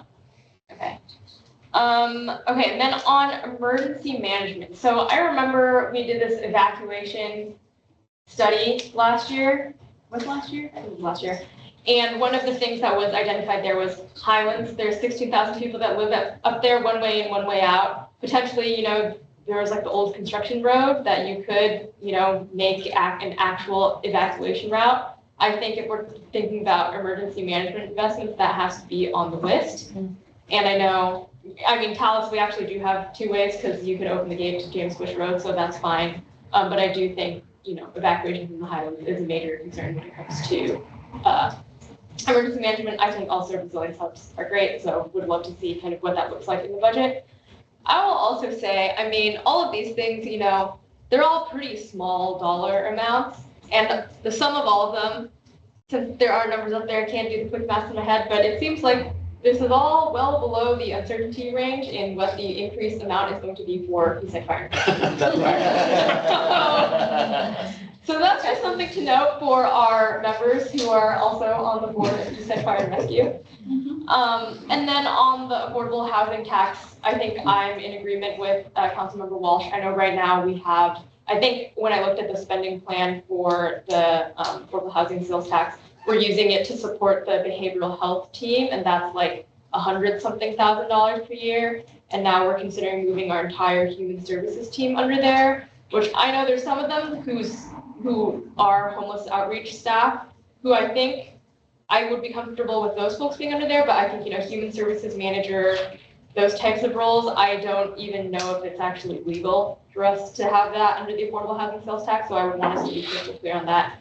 Especially because, my original understanding was that I think in terms of like the continuum of services that we provide on affordable housing, we really lack a way, with the homeless outreach. I think one of the big things that we lack right now is a way for people to, get housed in Issaquah if they're coming off the streets. And I do think that's something that, there's a few different options that we've considered, and I would like us to, continue that exploration, but we will need to have some operations dollars available for that. And if we're spending that money on our human services manager, which again, I don't even know if that's legal under the RCW, I think that's kind of a disservice to the intent of that. I would suggest, if you're up for it, Councilor Morris, want to take a short break and then reconvene on the point ones? I think, I feel like we've gotten good feedback, and so I think if we want to, because the next conversation, I think. But I just, before we go to a break, if there's anything else that is a showstopper for you for the budget for next year, now is the time to say it, right? If they come back on September 22nd with the budget, then you say, but what about X? And you didn't mention it tonight. It's going to be much harder than if you mentioned it right now before we go on break. Councilmember Boyd. So I don't have anything. I just want to clarify this, so the process would be, say we're having community conversations going forward, and it's after tonight's retreat. If there's something that I find compelling coming out of those conversations that I'm like, bring it forward. And the process for that is emailing you and Wally, and then it all goes up to the council via Wally. Okay. Yes, we're gonna hopefully finalize the budget in November. Everything's on the table up until that point. I think to Council President Marks' point, it's just we're trying to do this as efficiently as possible. I think the more council priorities reflected in the September 22nd version gets released, the smoother this whole process goes. And so that's why it's been helpful for me. I appreciate all the private meetings. I appreciate the retreat. I just want to have September 22nd be one where you guys look at it and you're like, oh, they were listening to what we said. One more? Councilmember Boyd. I'm sorry, I'm in between us and break. Is there a converse action if there's something that comes up on the horizon? I don't know what that would be, but from that administrative level, that prior to September 22nd, the rollout, as I'm saying this, I don't know how it works around OPMA rules, but that you tell us, hey, this thing is on the horizon, and you might see it come up in September 22nd, just so that when we're getting it, then it's not hey, wait a minute, we can talk about this in July. Well, for example, I just came from a meeting with the governor's capital budget staff in Olympia right before here. This is why I'm dressed for our retreat. But yeah, we have an invoice to remediate our PFAS exposure, and the invoice is $15 million. So we're meeting with the state to try to figure out how they're gonna help pay that invoice. And but that's gonna be a ongoing negotiation. But like you say, it's something on the horizon that I wanna work through and get the state to be a partner in this upcoming legislative session on. But if it all fails miserably, yeah, we have some difficult conversations on that PFAS space. But that's stuff we'll keep you guys informed. I don't want to create false alarm before.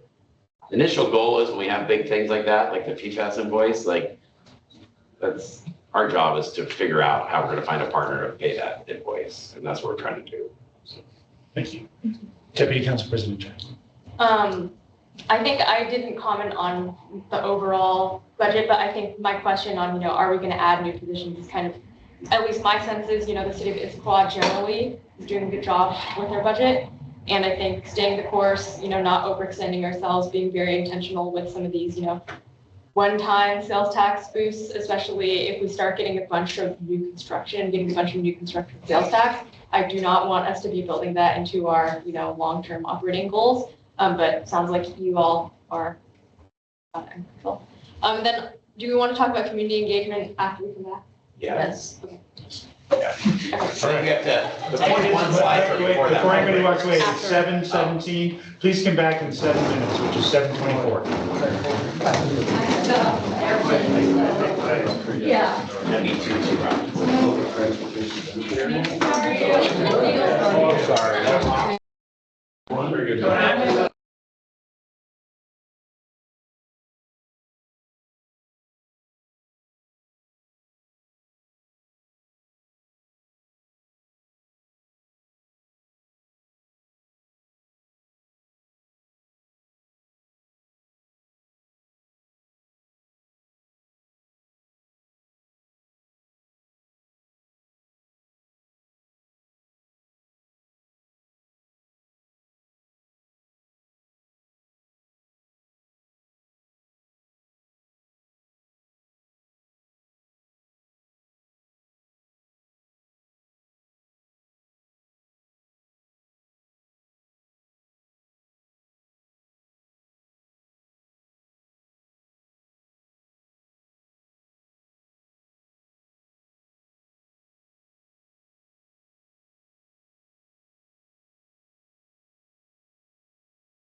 Microphone is live.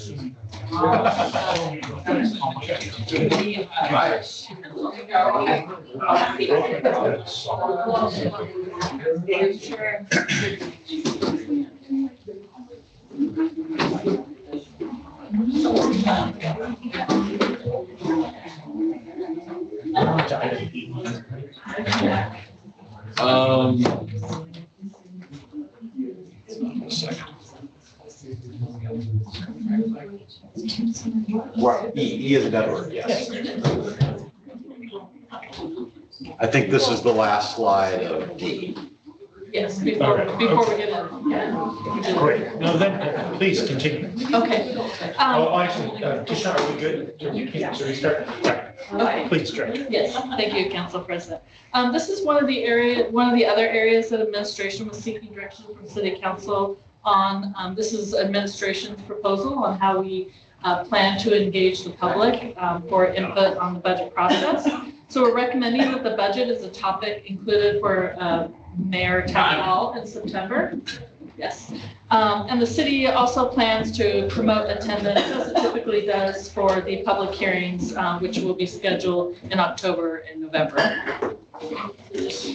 Want input for council, if there's any other ideas or. And Mayor Mull is planning a town hall at the end of September, right after the proposed budget. It's September 24th. Julie, I'm gonna go, yeah. But you've had more recent. There's the jello hiding in it.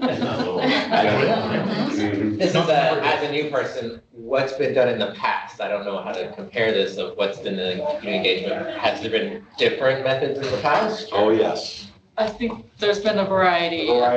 Which have largely been unsuccessful. Okay. And so what you're hearing from the administration is that, since the budget issues are pretty straightforward this year, we're not proposing to eliminate services programs. Likely, if we use the existing mechanisms of the public hearing, and then have at least one opportunity for community members to have a dialogue, and that's what we're proposing with the mayor's town hall. But it's been a mixed bag of in-person meetings, online surveys, autonomous, different flavors of all of those. And they're generally, my experience is that if you're cutting something, then people come out. If you're saying you're pretty much staying the course, if here are the challenges, that it's hard to get people to come out for a meeting. I will say we have had some general good turnout for some of the road shows. Like I thought when we went to Atlas and did a general community engagement session at Atlas, we got a good turnout. I thought that when we did the road, and it was, the problem was it was a bunch of staff time, but when we went to the new middle school in Tallis, I felt like we got a bunch of community engagement, but that was probably 10 staff for. And those are throughout the year kind of engagements. They weren't specifically budget related. Some previous councils that wanted to do. But you could do roadshow budget. Yeah, that absolutely. I think actually go ahead, council member. My question is just if the mayor's town hall will be a open public meeting so that we can also attend and learn from it as council. I'm sorry? Will it be an open public meeting so that Oh, sure, as of council course. can attend and learn? Absolutely. Deputy Council President Chang. I guess, is the purpose of community engagement to communicate about, the budget as presented, or is the purpose to, get input from the community on what additional things we might want to include? Because I mean, just given the timing of, town hall on September 24th, which is after your budget is. It's an attempt to, by design, to explain the budget that's been proposed, I guess, and take questions. Because that still leaves some time before November. But we feel like it was hard to just take input until kind of lay out something.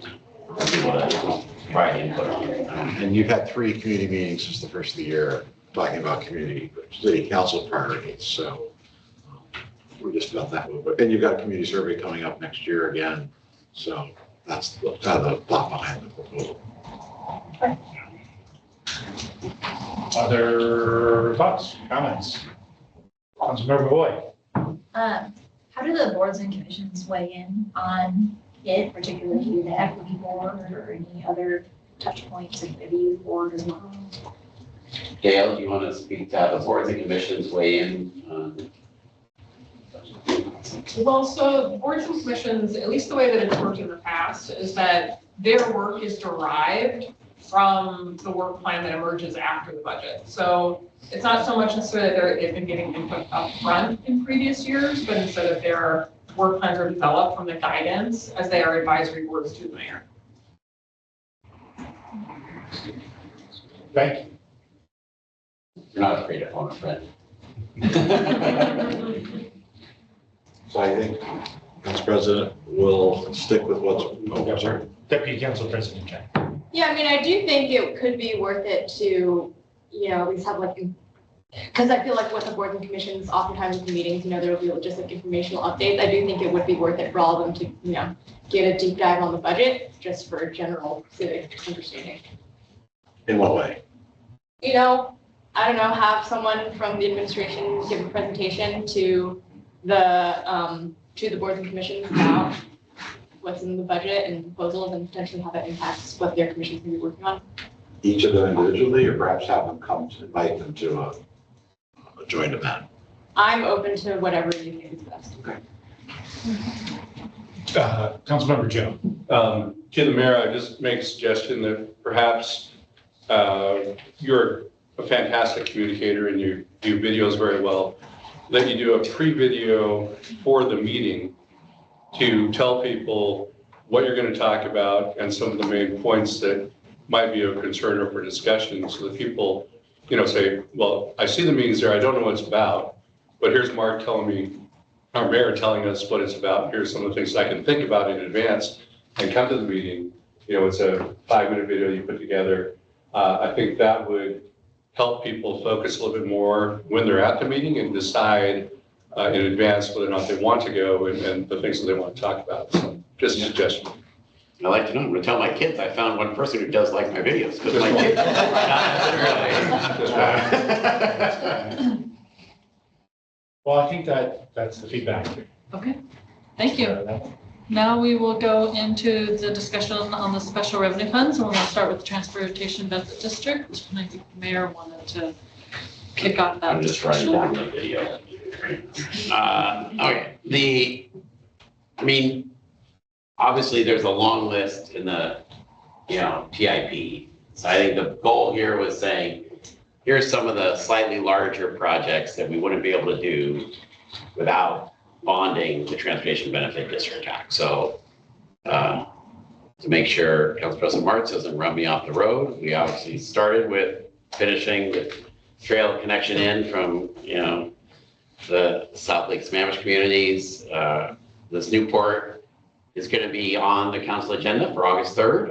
The kind of late breaking news on this is it's a phase 1 and phase 2 project. We assumed it was going to be spread out over 5 or 6 years, but we did secure another $5.5 million from PSRC to do phase 2 now if we wanted to. So we're going to propose doing that now. How do we restart it? Well,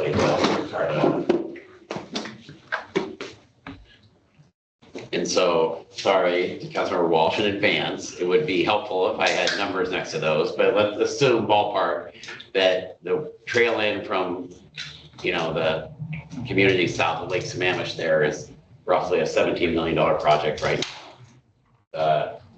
Roughly $4 million is what we're assuming we're gonna have to come up with to do the Newport 3,000 feet of kind of bike ped trail.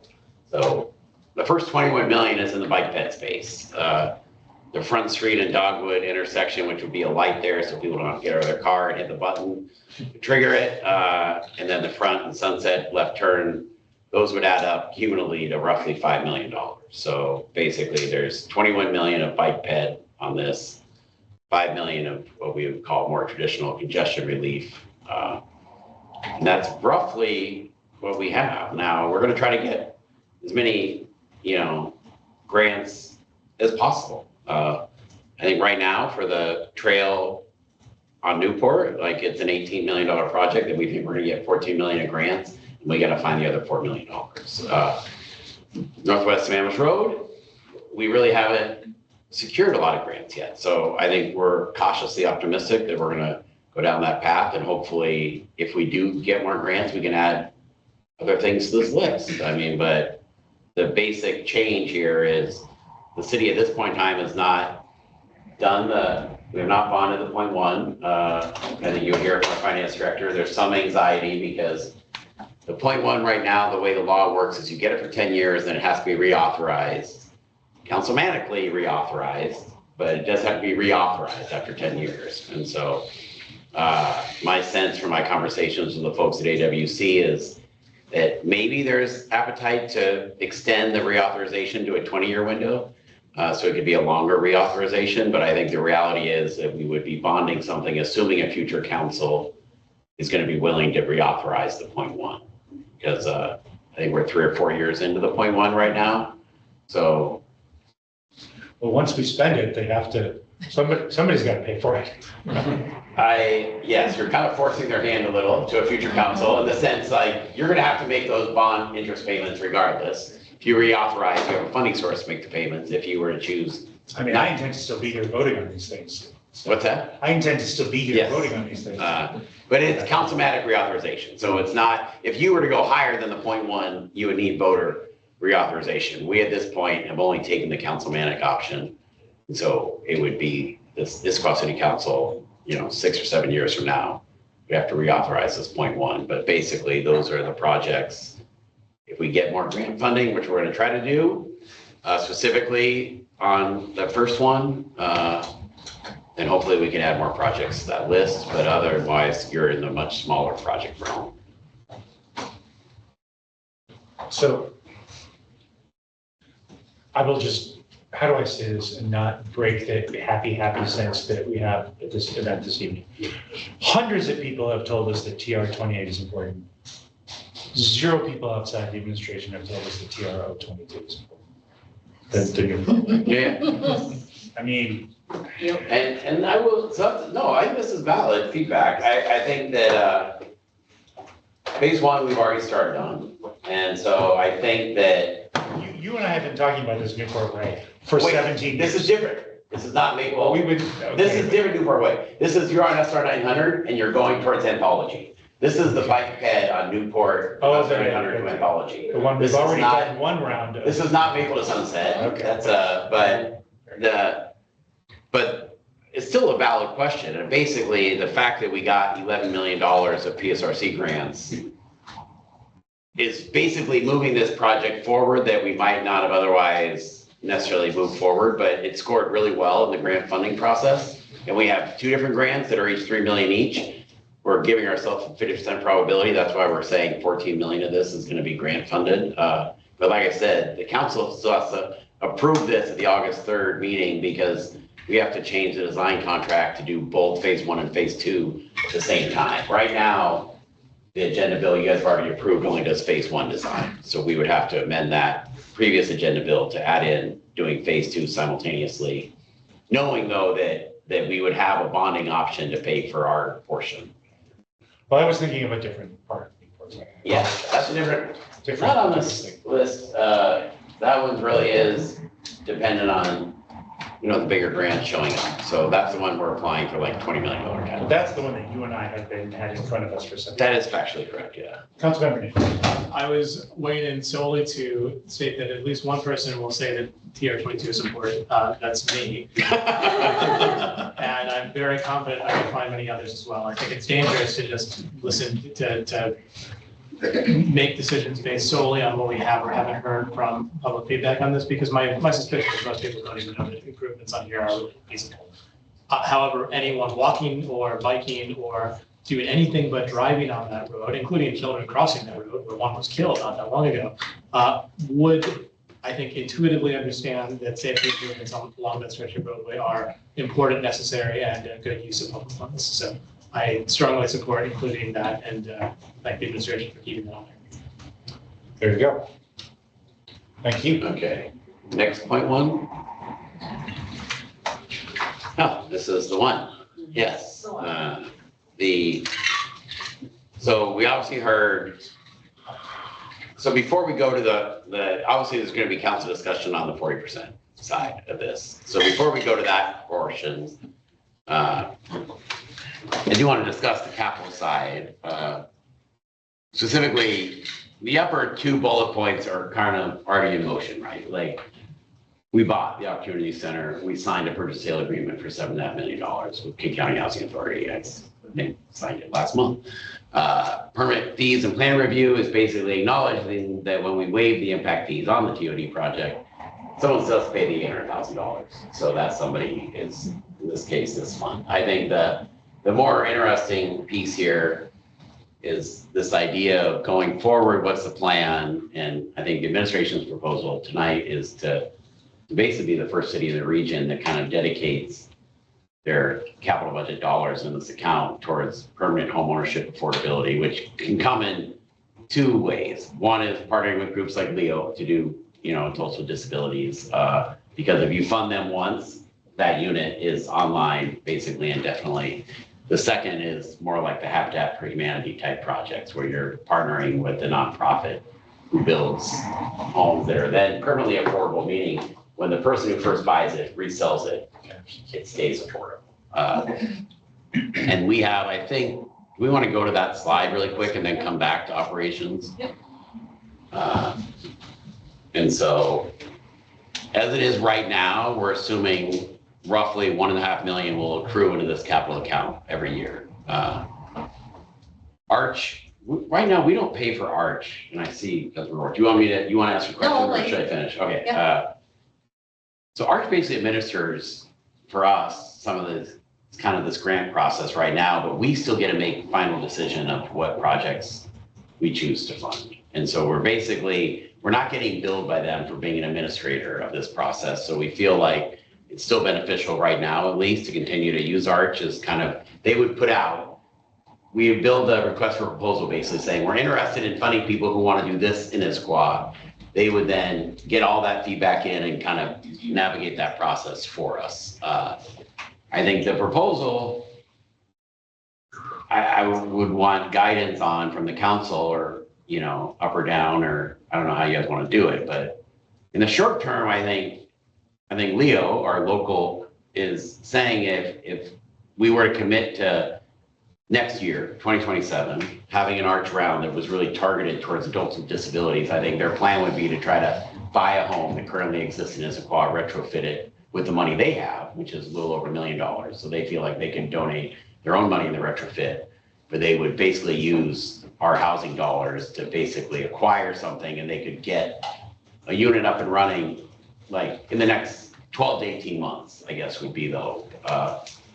Well, realistically by the end of 27. So, but then after 27, I think the idea is you would open it up beyond just the Leo type organizations and the people who are doing the Habitat for Humanity type homeownership projects. And that, for people not familiar with how that works, is I'll do an example of you build a townhome for $500,000.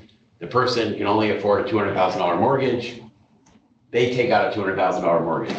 We put in $300,000 to basically buy the rest of that home. Like, now that person lives in that house for 10 years, they go to sell it, they get their $200,000 plus some fixed depreciation. But now the next buyer can buy it, and all they have to do is put up now, let's say $225,000, and they get that home that 10 years previous cost $500,000. So it stays for all of time permanently affordable for home ownership purposes. And so I think our thinking is we have proposals in front of the council this year to utilize MFTE. And so we're going to try to attract more affordable rental housing through the MFTE program. Obviously, Trailhead's coming online. The groundbreaking is this week. That's 164 units and the 30 to 6% AMI. I think we're continuing to push. I mean, I don't know if I shared, we're in discussions with, the at-work folks about maybe converting the at-work site to affordable housing, 30 to 6% AMI. So I think the plan is we're going to continue to push through MFTE and these other larger things of how to do 30 to 60%, AMI rentals. But I think this proposal is a little unique in the sense that it is trying to dedicate our capital dollars in the 0.1 space towards permanent homeownership affordability. Thank you. Councilmember Walsh. Thank you. I'm strongly supportive of using this fund rather than sitting on it. But I think looking at kind of our allocation of housing need with the numbers that we got from King County, we particularly, and every city particularly, needs 60% AMI and below. This is by definition, the homeownership requirement is you have to target 6% AMI. Okay, I thought most of the homeownership was 80% It AMI. just, you make it 60 by putting up more money. Okay, You are correct. So normally they have Yeah. that model because their funders, they stop raising money for each unit at 80%. This proposal is, we're putting in fantastic. enough money. So like in their model, if it's a $500,000 townhome, they might only get $100,000 subsidy and the person takes out a mortgage for 400 instead of 500. Our model would be, if it's a $500,000 townhome, their mortgage is like $200,000 because we're putting up 300. Like, so it's a different model than what they currently have, but they say there is obviously high demand for someone who's willing to put up more money. They just say we would be unique.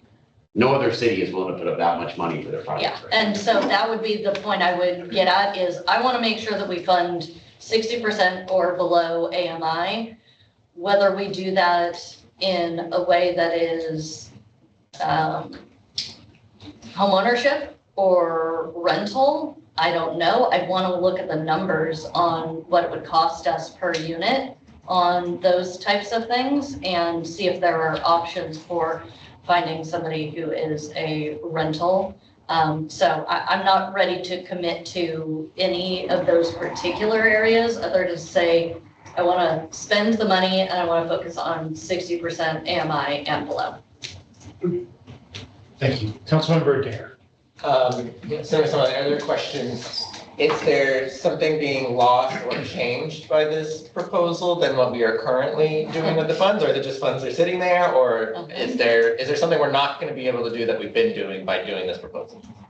To date, the funds have been accumulating. So I think this is, but it's similar in the transportation space where it's like, we're not doing a lot because like the overpass over I-90 is $120 million, whatever. So, I mean, this project we're going to the groundbreaking for on Thursday has been around for the better part of 8 years now. So I think the idea is the big 164 unit projects are great, but you're not gonna, I mean, the next one could also take 8 years. That's the challenge, I think. So I think the thought process administration is, let's start getting the money out the door on a regular basis with partners that we know and trust.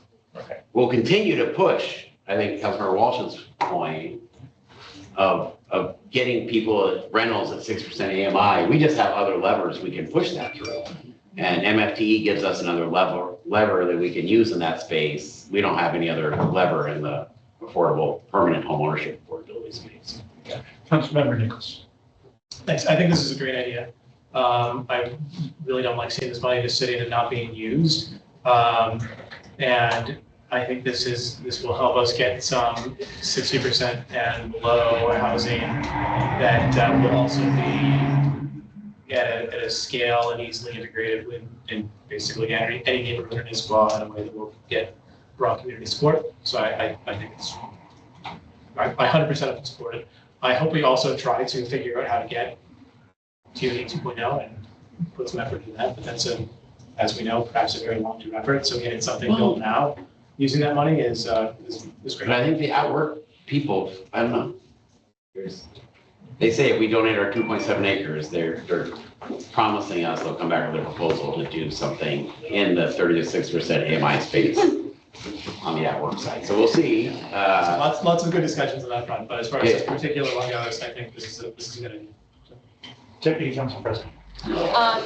Yeah, so a few things. I think spending this money is great. I think Leo, it's amazing that we have this organization in our backyard that is able to do this in a way that does not require ongoing operating dollars at all. I think that's really amazing. So, but I will say, I think on the Leo piece, I know last year we funded one of their group homes and we were able to leverage, we got like a, 1-to-1 match from arch, and then the whole pool got a 1-to-1 match from the state, so we only paid for 25% of it.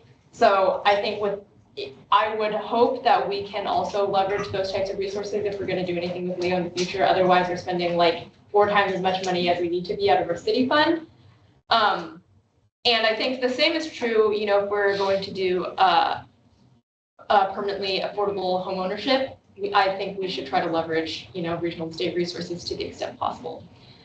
Can I comment on that really quick? Yeah. I think you're right. I think there is very good, robust state funding for the Leo type organizations right now. So 100% utilize that. I think we have to figure out how they do that. So we'll see. And I think Habitat for Humanity, those type of organizations, their point is that if they knew a city was devoting dollars to it, they would get in the queue for the state dollars, knowing I can look for parcels in Issaquah. If I find a parcel and I buy it, I've already got an Issaquah partner, which makes my project pencil, but why not go now for the state dollars? So I think the plan on both those fronts is to utilize the state dollars, which are robust in this space right now, as long as you have local match.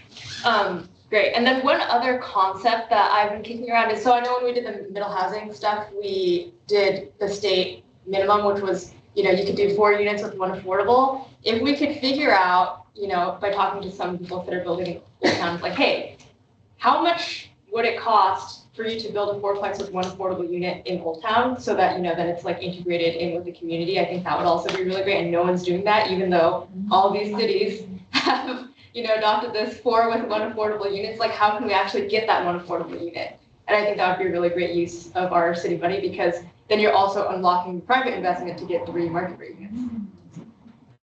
How was that? Okay, yeah, that sounds good.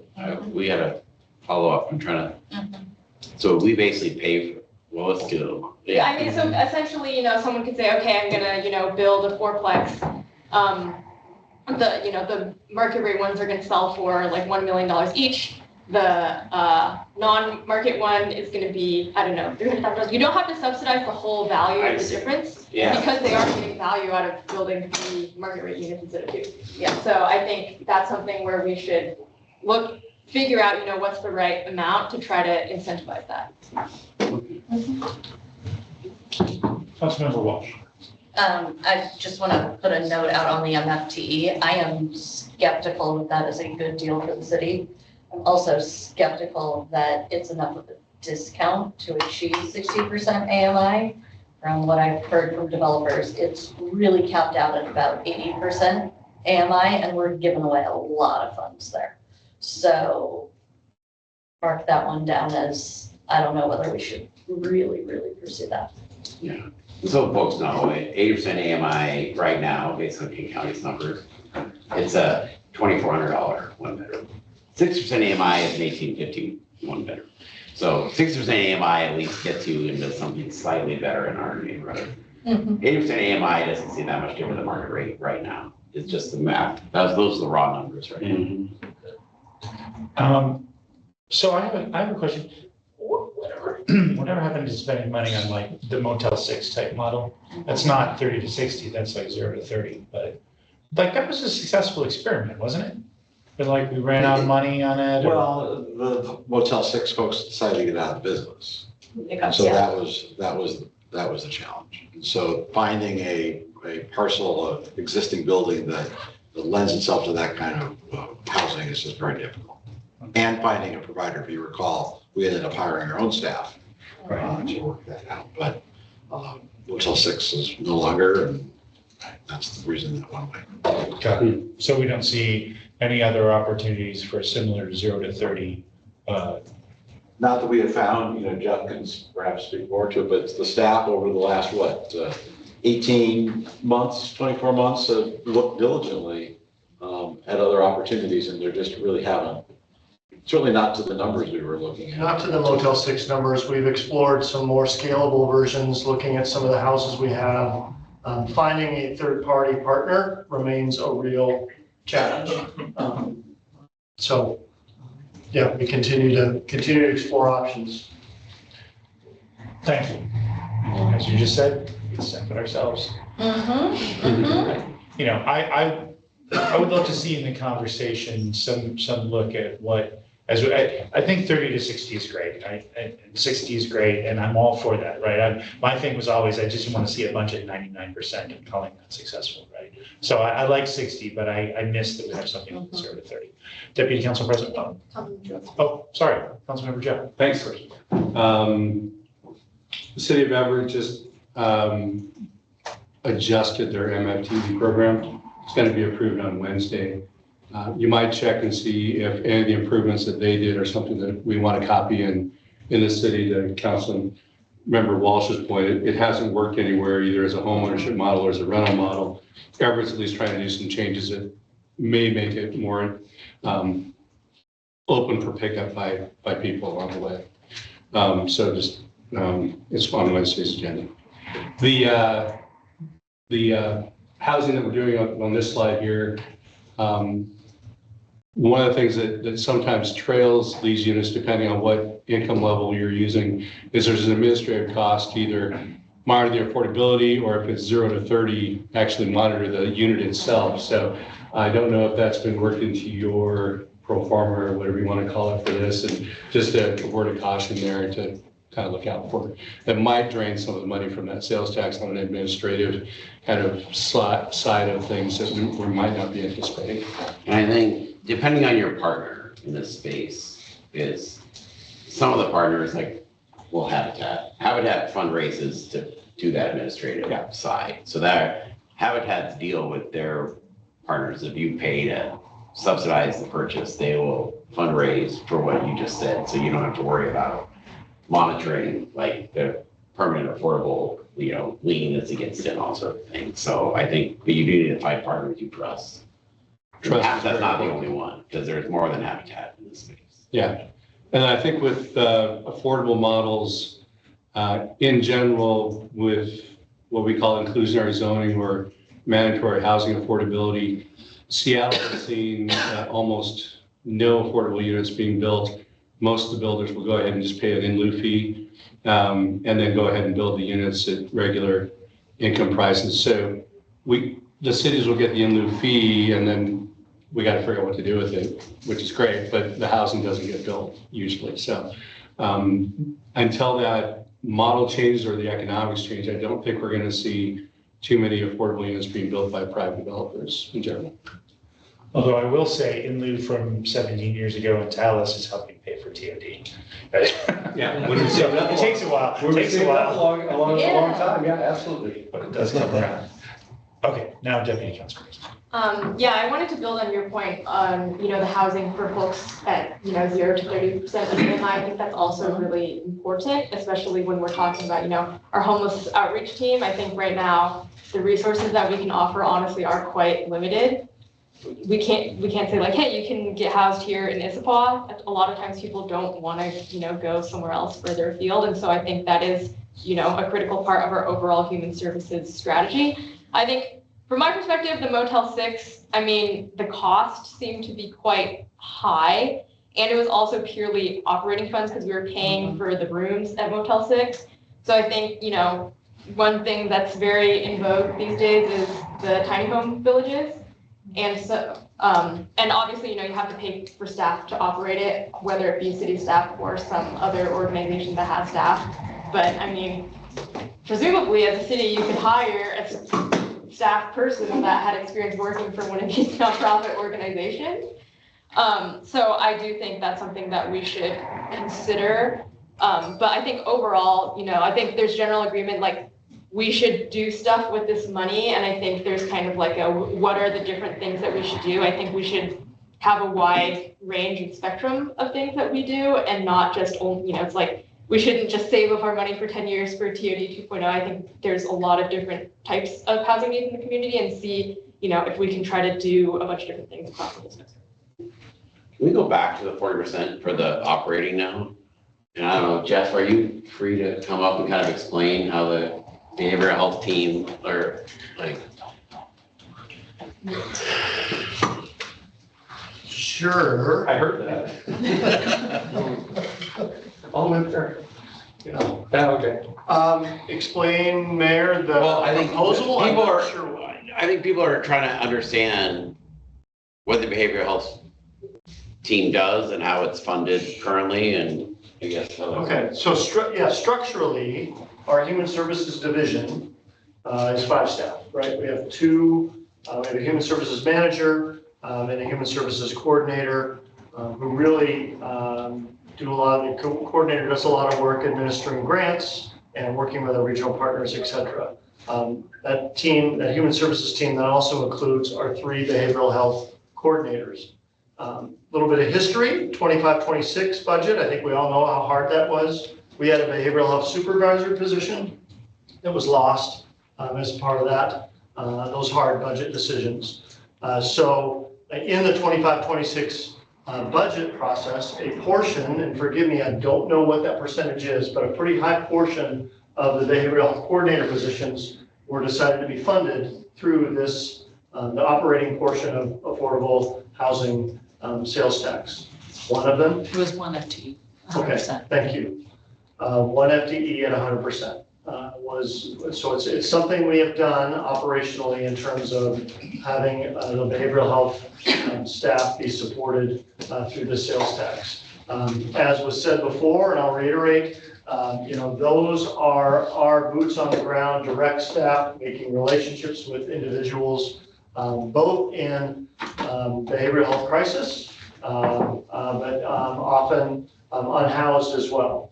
And so they're the ones doing the direct work with coordinated entry and some of our other regional partners. I think you've heard me share with you before, just in this last 12 months, we've housed, I want to say we're up to 13 individuals through coordinated entry. And that's due really to a large part of these staff doing their on the ground work on getting those individuals connected to housing. Does that help? Yeah. And so as we look at the 27-28 budget, we are looking at the possibility of shifting more of the behavioral health specialists to this 40% dollar amount. I don't think we've had final decisions yet regarding the manager and the human services manager and the human services coordinator. We would be certainly mindful to what law allows. Clearly the behavioral health specialists, I don't think there's any question that the law covers that. And we'll be mindful for the rest. But I think it's looking at going from the one position to additional positions that will be covered by this 40%. Thank you. Councilmember Walsh. Thank you. In looking at Exhibit B from our packet, which is the Affordable Housing Fund breakdown, it appears to show that the 2026 budget shows what is likely 1 staff member for the behavioral health coordinator at 100% at 151,000. And then 27 is basically showing that staff position plus $555,000 for 80% of the human services. So we're going to continue to sharpen that pencil as we move forward with the proposed budget. Okay, based on our feedback. Yeah, okay. But I think it's important to reiterate that 40% of operations, if we can see opportunities to legitimately leverage those dollars instead of using general fund dollars, you will likely see that proposed by the administration. What that final number is, we're still working on. But if there's additional opportunities to take portions of that 40% and relieve the general fund of that obligation appropriately, you will see that proposal from the administration. Okay, I would be interested in seeing that, but I would also be interested if there is a way to replicate the Motel 6 program with a purchased, say, what are the, rather than tiny homes, like the single room occupancy type situation where we purchase or renovate a place, so we're also spending capital and spending on operations. So I would put that as an idea out there. Thank you. Deputy Council President Chen. Yeah, I mean, if we're talking about, like homelessness response, which I think is a key component of affordable housing, even though I think it is, distinct but very related. Talking to some of the advocates in the community, one thing that folks think is like probably the first step is to create a day center for people to come to, so that then you can learn more about their needs. Because I think right now the human services office. I mean, people will come in and out, but it's not really a place for people to hang out. And then what happens is, which is something that happens all over the state and probably the country, that library essentially becomes a de facto day center, which is not great for anyone, especially, the library patrons who, want to go to story time or whatever. So I think that's something that we could potentially explore. I know, conceptually, like the Issaquah Community Hall is an area that people already go to. I know there's some other considerations with that, but I think, figuring out what some kind of space, how we could staff it, potentially it could even just be, our existing human services staff are there. They bring in like a rotating cast of providers, but having something like that where then we can, start to figure out what some of the next steps are, I think could be a good use of this money, which also I don't think it would be crazy expensive if we're doing it in terms of like, we just have our existing staff go there and, bring in some providers. And again, I think we're trying to balance available resources with lots of needs. Yeah. Also, it's likely if the regional homeless authority goes away, the Eastern King County cities are likely going to get together and talk about how we can leverage resources. So I think we also want to have staff resources, dollar resources available for that discussion that will likely occur over the next 2 years. So I don't think you're hearing anything from the administration objecting to anything that the council's saying. We want to leverage the resources as best we can. The only other comment I'll make is the extraordinary work that our behavioral health specialists do. They are actually effective because they have, I hate to say the word luxury, but they have the ability one-on-one to deal with people, to deal with their specific issues. And so in many respects, it's lots better than what many of our neighboring communities have. We may not have a fancy name for it, we may not have a specific facility for it, but those individuals, thanks to this money, have made a difference in dozens and dozens of people's lives over the last, 5-6 years. So I think what Mayor Mullet's main point tonight was to focus on how we can spend those capital dollars and get some good feedback from the council on that. But we're going to continue to make the most of that 40% to help people. I have a question that I should know the answer on, but I don't, and I'm going to blame it because I'm no longer chair of services and safety. Where are we at on our behavioral health people who are embedded with the IPD? They're one and the same. All three of them have very close interaction. Okay, so these are the folks that go out to help in situations where you don't need uniformed officers? They're always still with uniformed officers, but they accompany them. Sure. And that integration has worked great, and I thank Chief Schwan for her leadership in working. Again, it took one-on-one relationships between the sergeants and the behavioral health specialists. I think we're doing really good work there. All right, thank you. Okay, should we go to last point one? I think we don't have any more questions on this one, so let's move along. This one, the increase in public defense costs, like we mentioned earlier, we used to pay Valley Defenders $24,000 a month for public defense, and now we pay them $48,000 a month for public defense. So it basically went up by a few $100,000. We are going to continue to plan to pay that increase through the public safety system. So, and is that after we've adjusted all of our ratios to meet the current state? So the current, we basically had 400, people for one public defender going in. We then, by doubling the contract, we got down to the 270 range. The Supreme Court has hit a target of 120, which I think Judge Stewart would tell you is having a lot of public defenders looking at each other, wondering what they're supposed to do for the rest of the day. Because we have a lot of misdemeanors. We don't have the 120 target really factors in. You have a lot of felonies that you're managing. So it's just our public. But we have 10 years to get to 120. So it's a 10-year sliding scale. So basically, you're basically supposed to reduce by roughly 28 per year. We did a big upfront investment, so we've already taken the first 4 years off the table. Okay. And it came up in the meeting with the governor today, the mayors, around the challenges of meeting this target and trying to understand what the plan is. Because it was sort of an arbitrary target, not set by the legislature, set by the state Supreme Court, picked a target. So ongoing, let's say we get 2.3 million a year in public safety sales tax ongoing, and the assumption that 30% of that would, go to pay this increased public defense costs. And then we'd support 20% of human service staff. So for the we saw 3 people are in behavioral health space. They're out of the housing dollars. The people will be supporting some of the human service staff. With these dollars, that was actually Deputy President Chang idea. And then the rest is there to pay for the remodel, the bond, to remodel the police station, which at this point, some of the back and forth emails is like, what's that gonna cost? Chief Milet just started. So it was like, welcome Chief Milet. We need to do a $20 million remodel. Tell us exactly what to do. So I think that process was literally put on hold until we had a chief in place.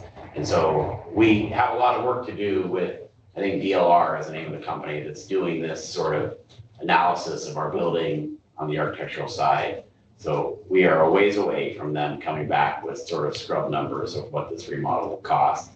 But the rough idea is that, you're gonna have enough money left over that you can bond and pay for that.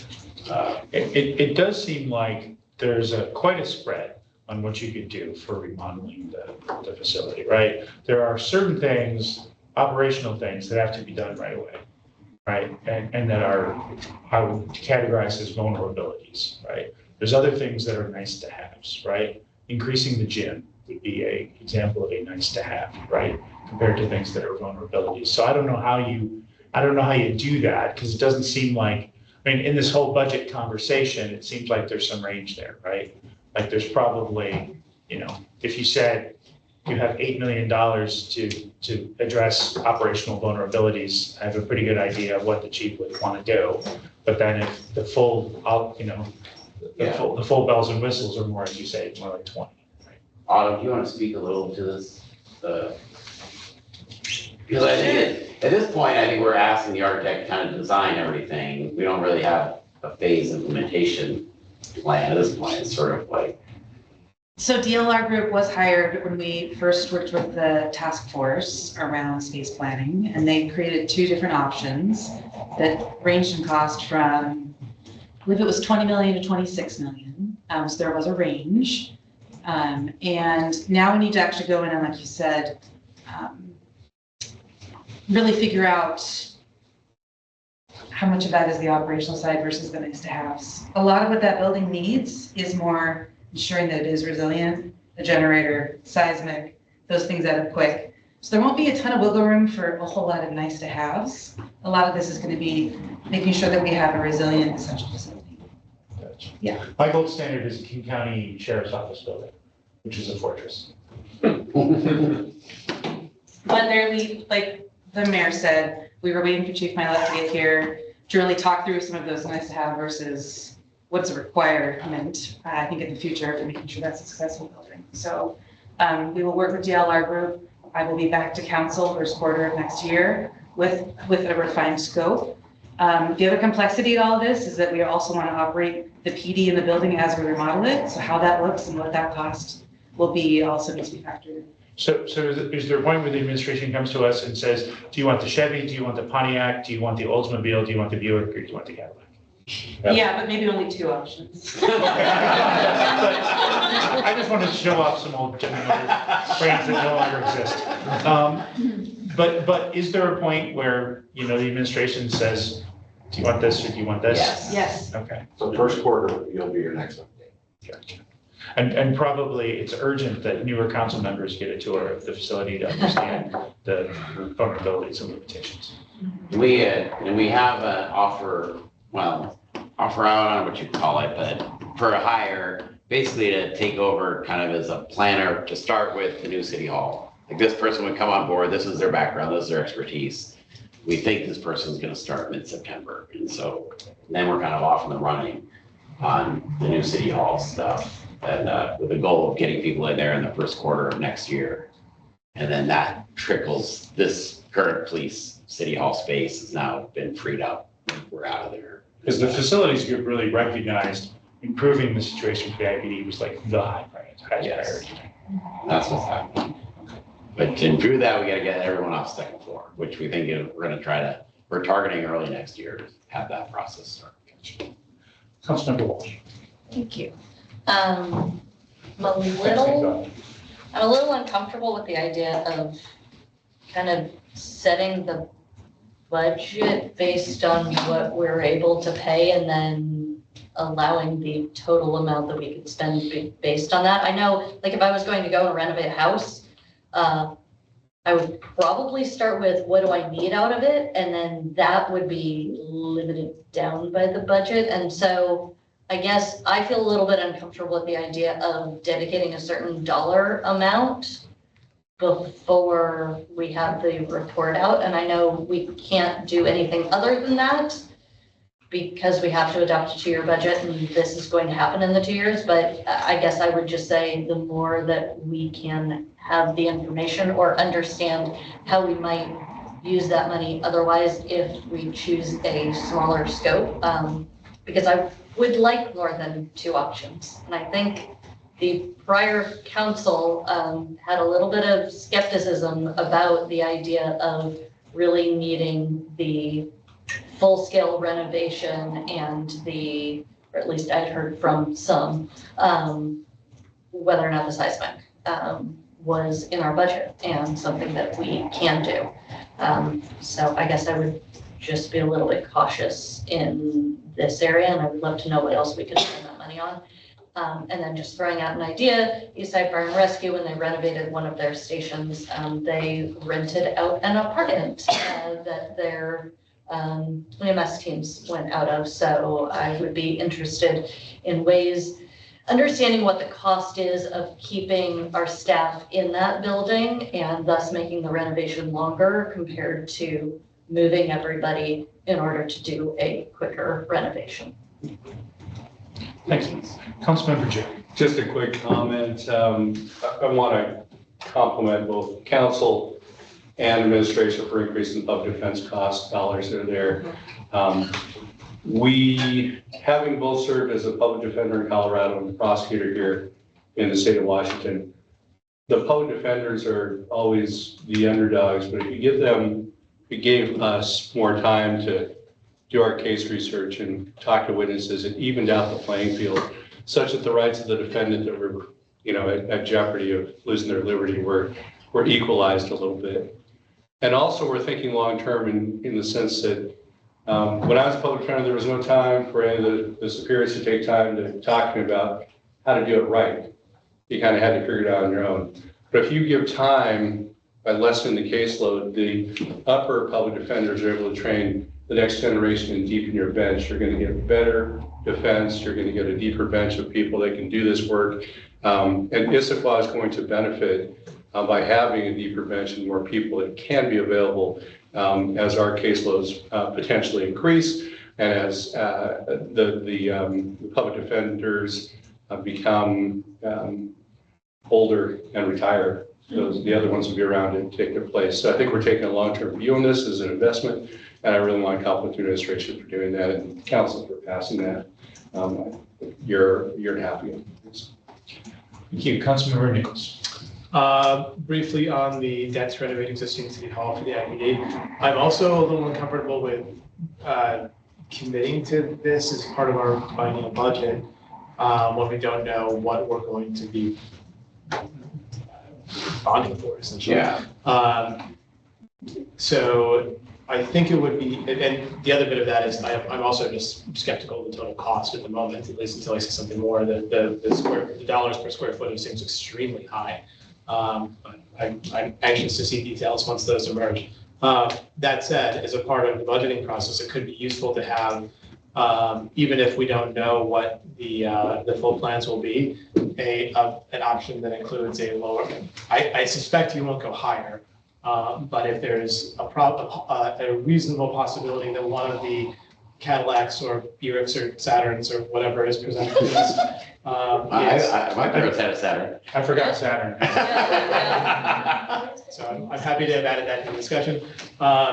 If that is significantly less and you think it's plausible, seeing that brought up when we reassess the public safety sales tax allocations overall.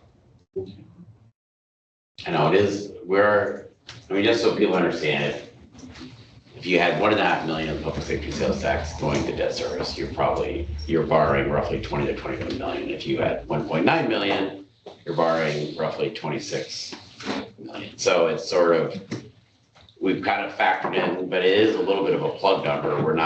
We just want to make sure that we're setting aside enough of that public safety sales tax to cover the debt service. But none of that, I think, goes against everything we've heard, which is we need to scrub the numbers to make sure renovations are very targeted to making it a good functional space, but we're not trying to create Taj Mahal police departments. Well, and the practical reality from a budget perspective is that you're going to see a lot of this money unallocated until such time that you've made those decisions. So you'll have money for public defense, you'll have money for human services, and the balance would be undesignated.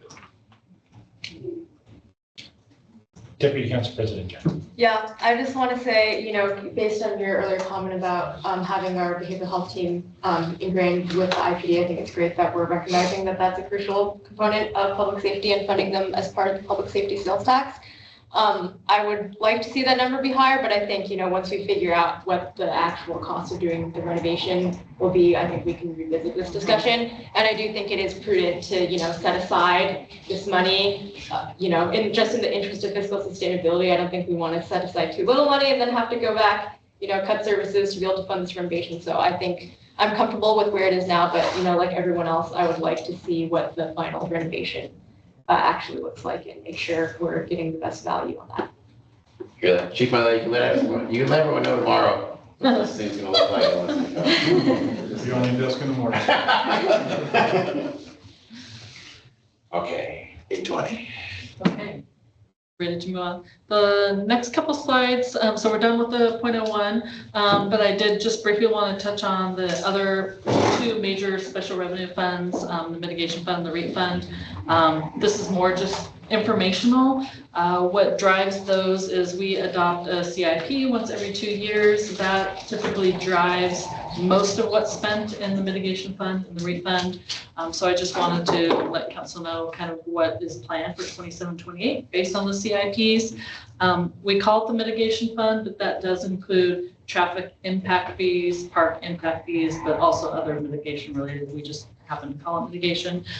So again, those are driven by our 6-year CIPs. Well, we will be doing a more comprehensive update of our 6-year CIP next year, but because we have a currently adopted CIP that does identify projects for 27-28 biennium, this is what we have planned so far. And again, REET, plan funding, that's the real estate excise tax fund. That is a 0.25% tax on all property sales. Again, this is also driven by the CIP. I did want to address some council questions that came up related to the park bond levy. We also have that coming before voters. There are some parks capital projects that have planned spending and REET and mitigation. So the idea there is to leverage the park bond levy with other current sources of funding, like REET funding, mitigation funding, grant funding, to pay for that suite of projects. And so these, once we know the outcome of the park bond levy, the REET mitigation funds could be adjusted again as part of our CIP update next year. But what we have proposed right now in the CIP, this is our list of projects, and this is just kind of more informational based on where we are right now. Director Garcia, what's the loop on my beloved Hillside Park? Pardon? What is the loop on my beloved Hillside Park that I spent 10 years doing? Oh, I will defer to Director Watling to answer specific questions on The that. loop on your beloved Hillside Park, that is a envisioned loop trail around the entire 40 acres of Hillside Park. So the bit that extends further down the hill. It kind of exists, it's just a bear path with poop on it, you just have to dodge it. So it's quite a bit of vertical? It's quite a bit of vertical on one side, a little less vertical on the other. There's some quite a bit of schooling and design that would still need to be done. But when you see those 40 acres in the neighborhoods that would be connected with a recreational trail around that 40 acres would be fantastic. Awesome. So that's what's planned. As Director Garcia said, this was based on the CIP before we've had a council and community conversation about a park bond renewal. And depending on what voters decide in November, that 6-year CIP will get updated next year. And we'll have to see sort of capacity-wise what we're able to get done. Great, thank you very much. All right, moving on to the last couple slides. Oop, went too far. Budget calendar, I think we touched upon this earlier. Next touch points in September, review the long-term financial plan. Preliminary budget will be delivered to council. We'll give you an update on that. October, we'll plan for public hearings and continued budget deliberations with council. And then November is when we're going to plan the final budget public hearings, adopt the property tax ordinance. Even though we have a biennial budget, we do need to adopt property tax ordinance every year. Continued deliberations with council on the budget if we need it, and then hope to adopt the budget ordinance in November. That's kind of our next steps.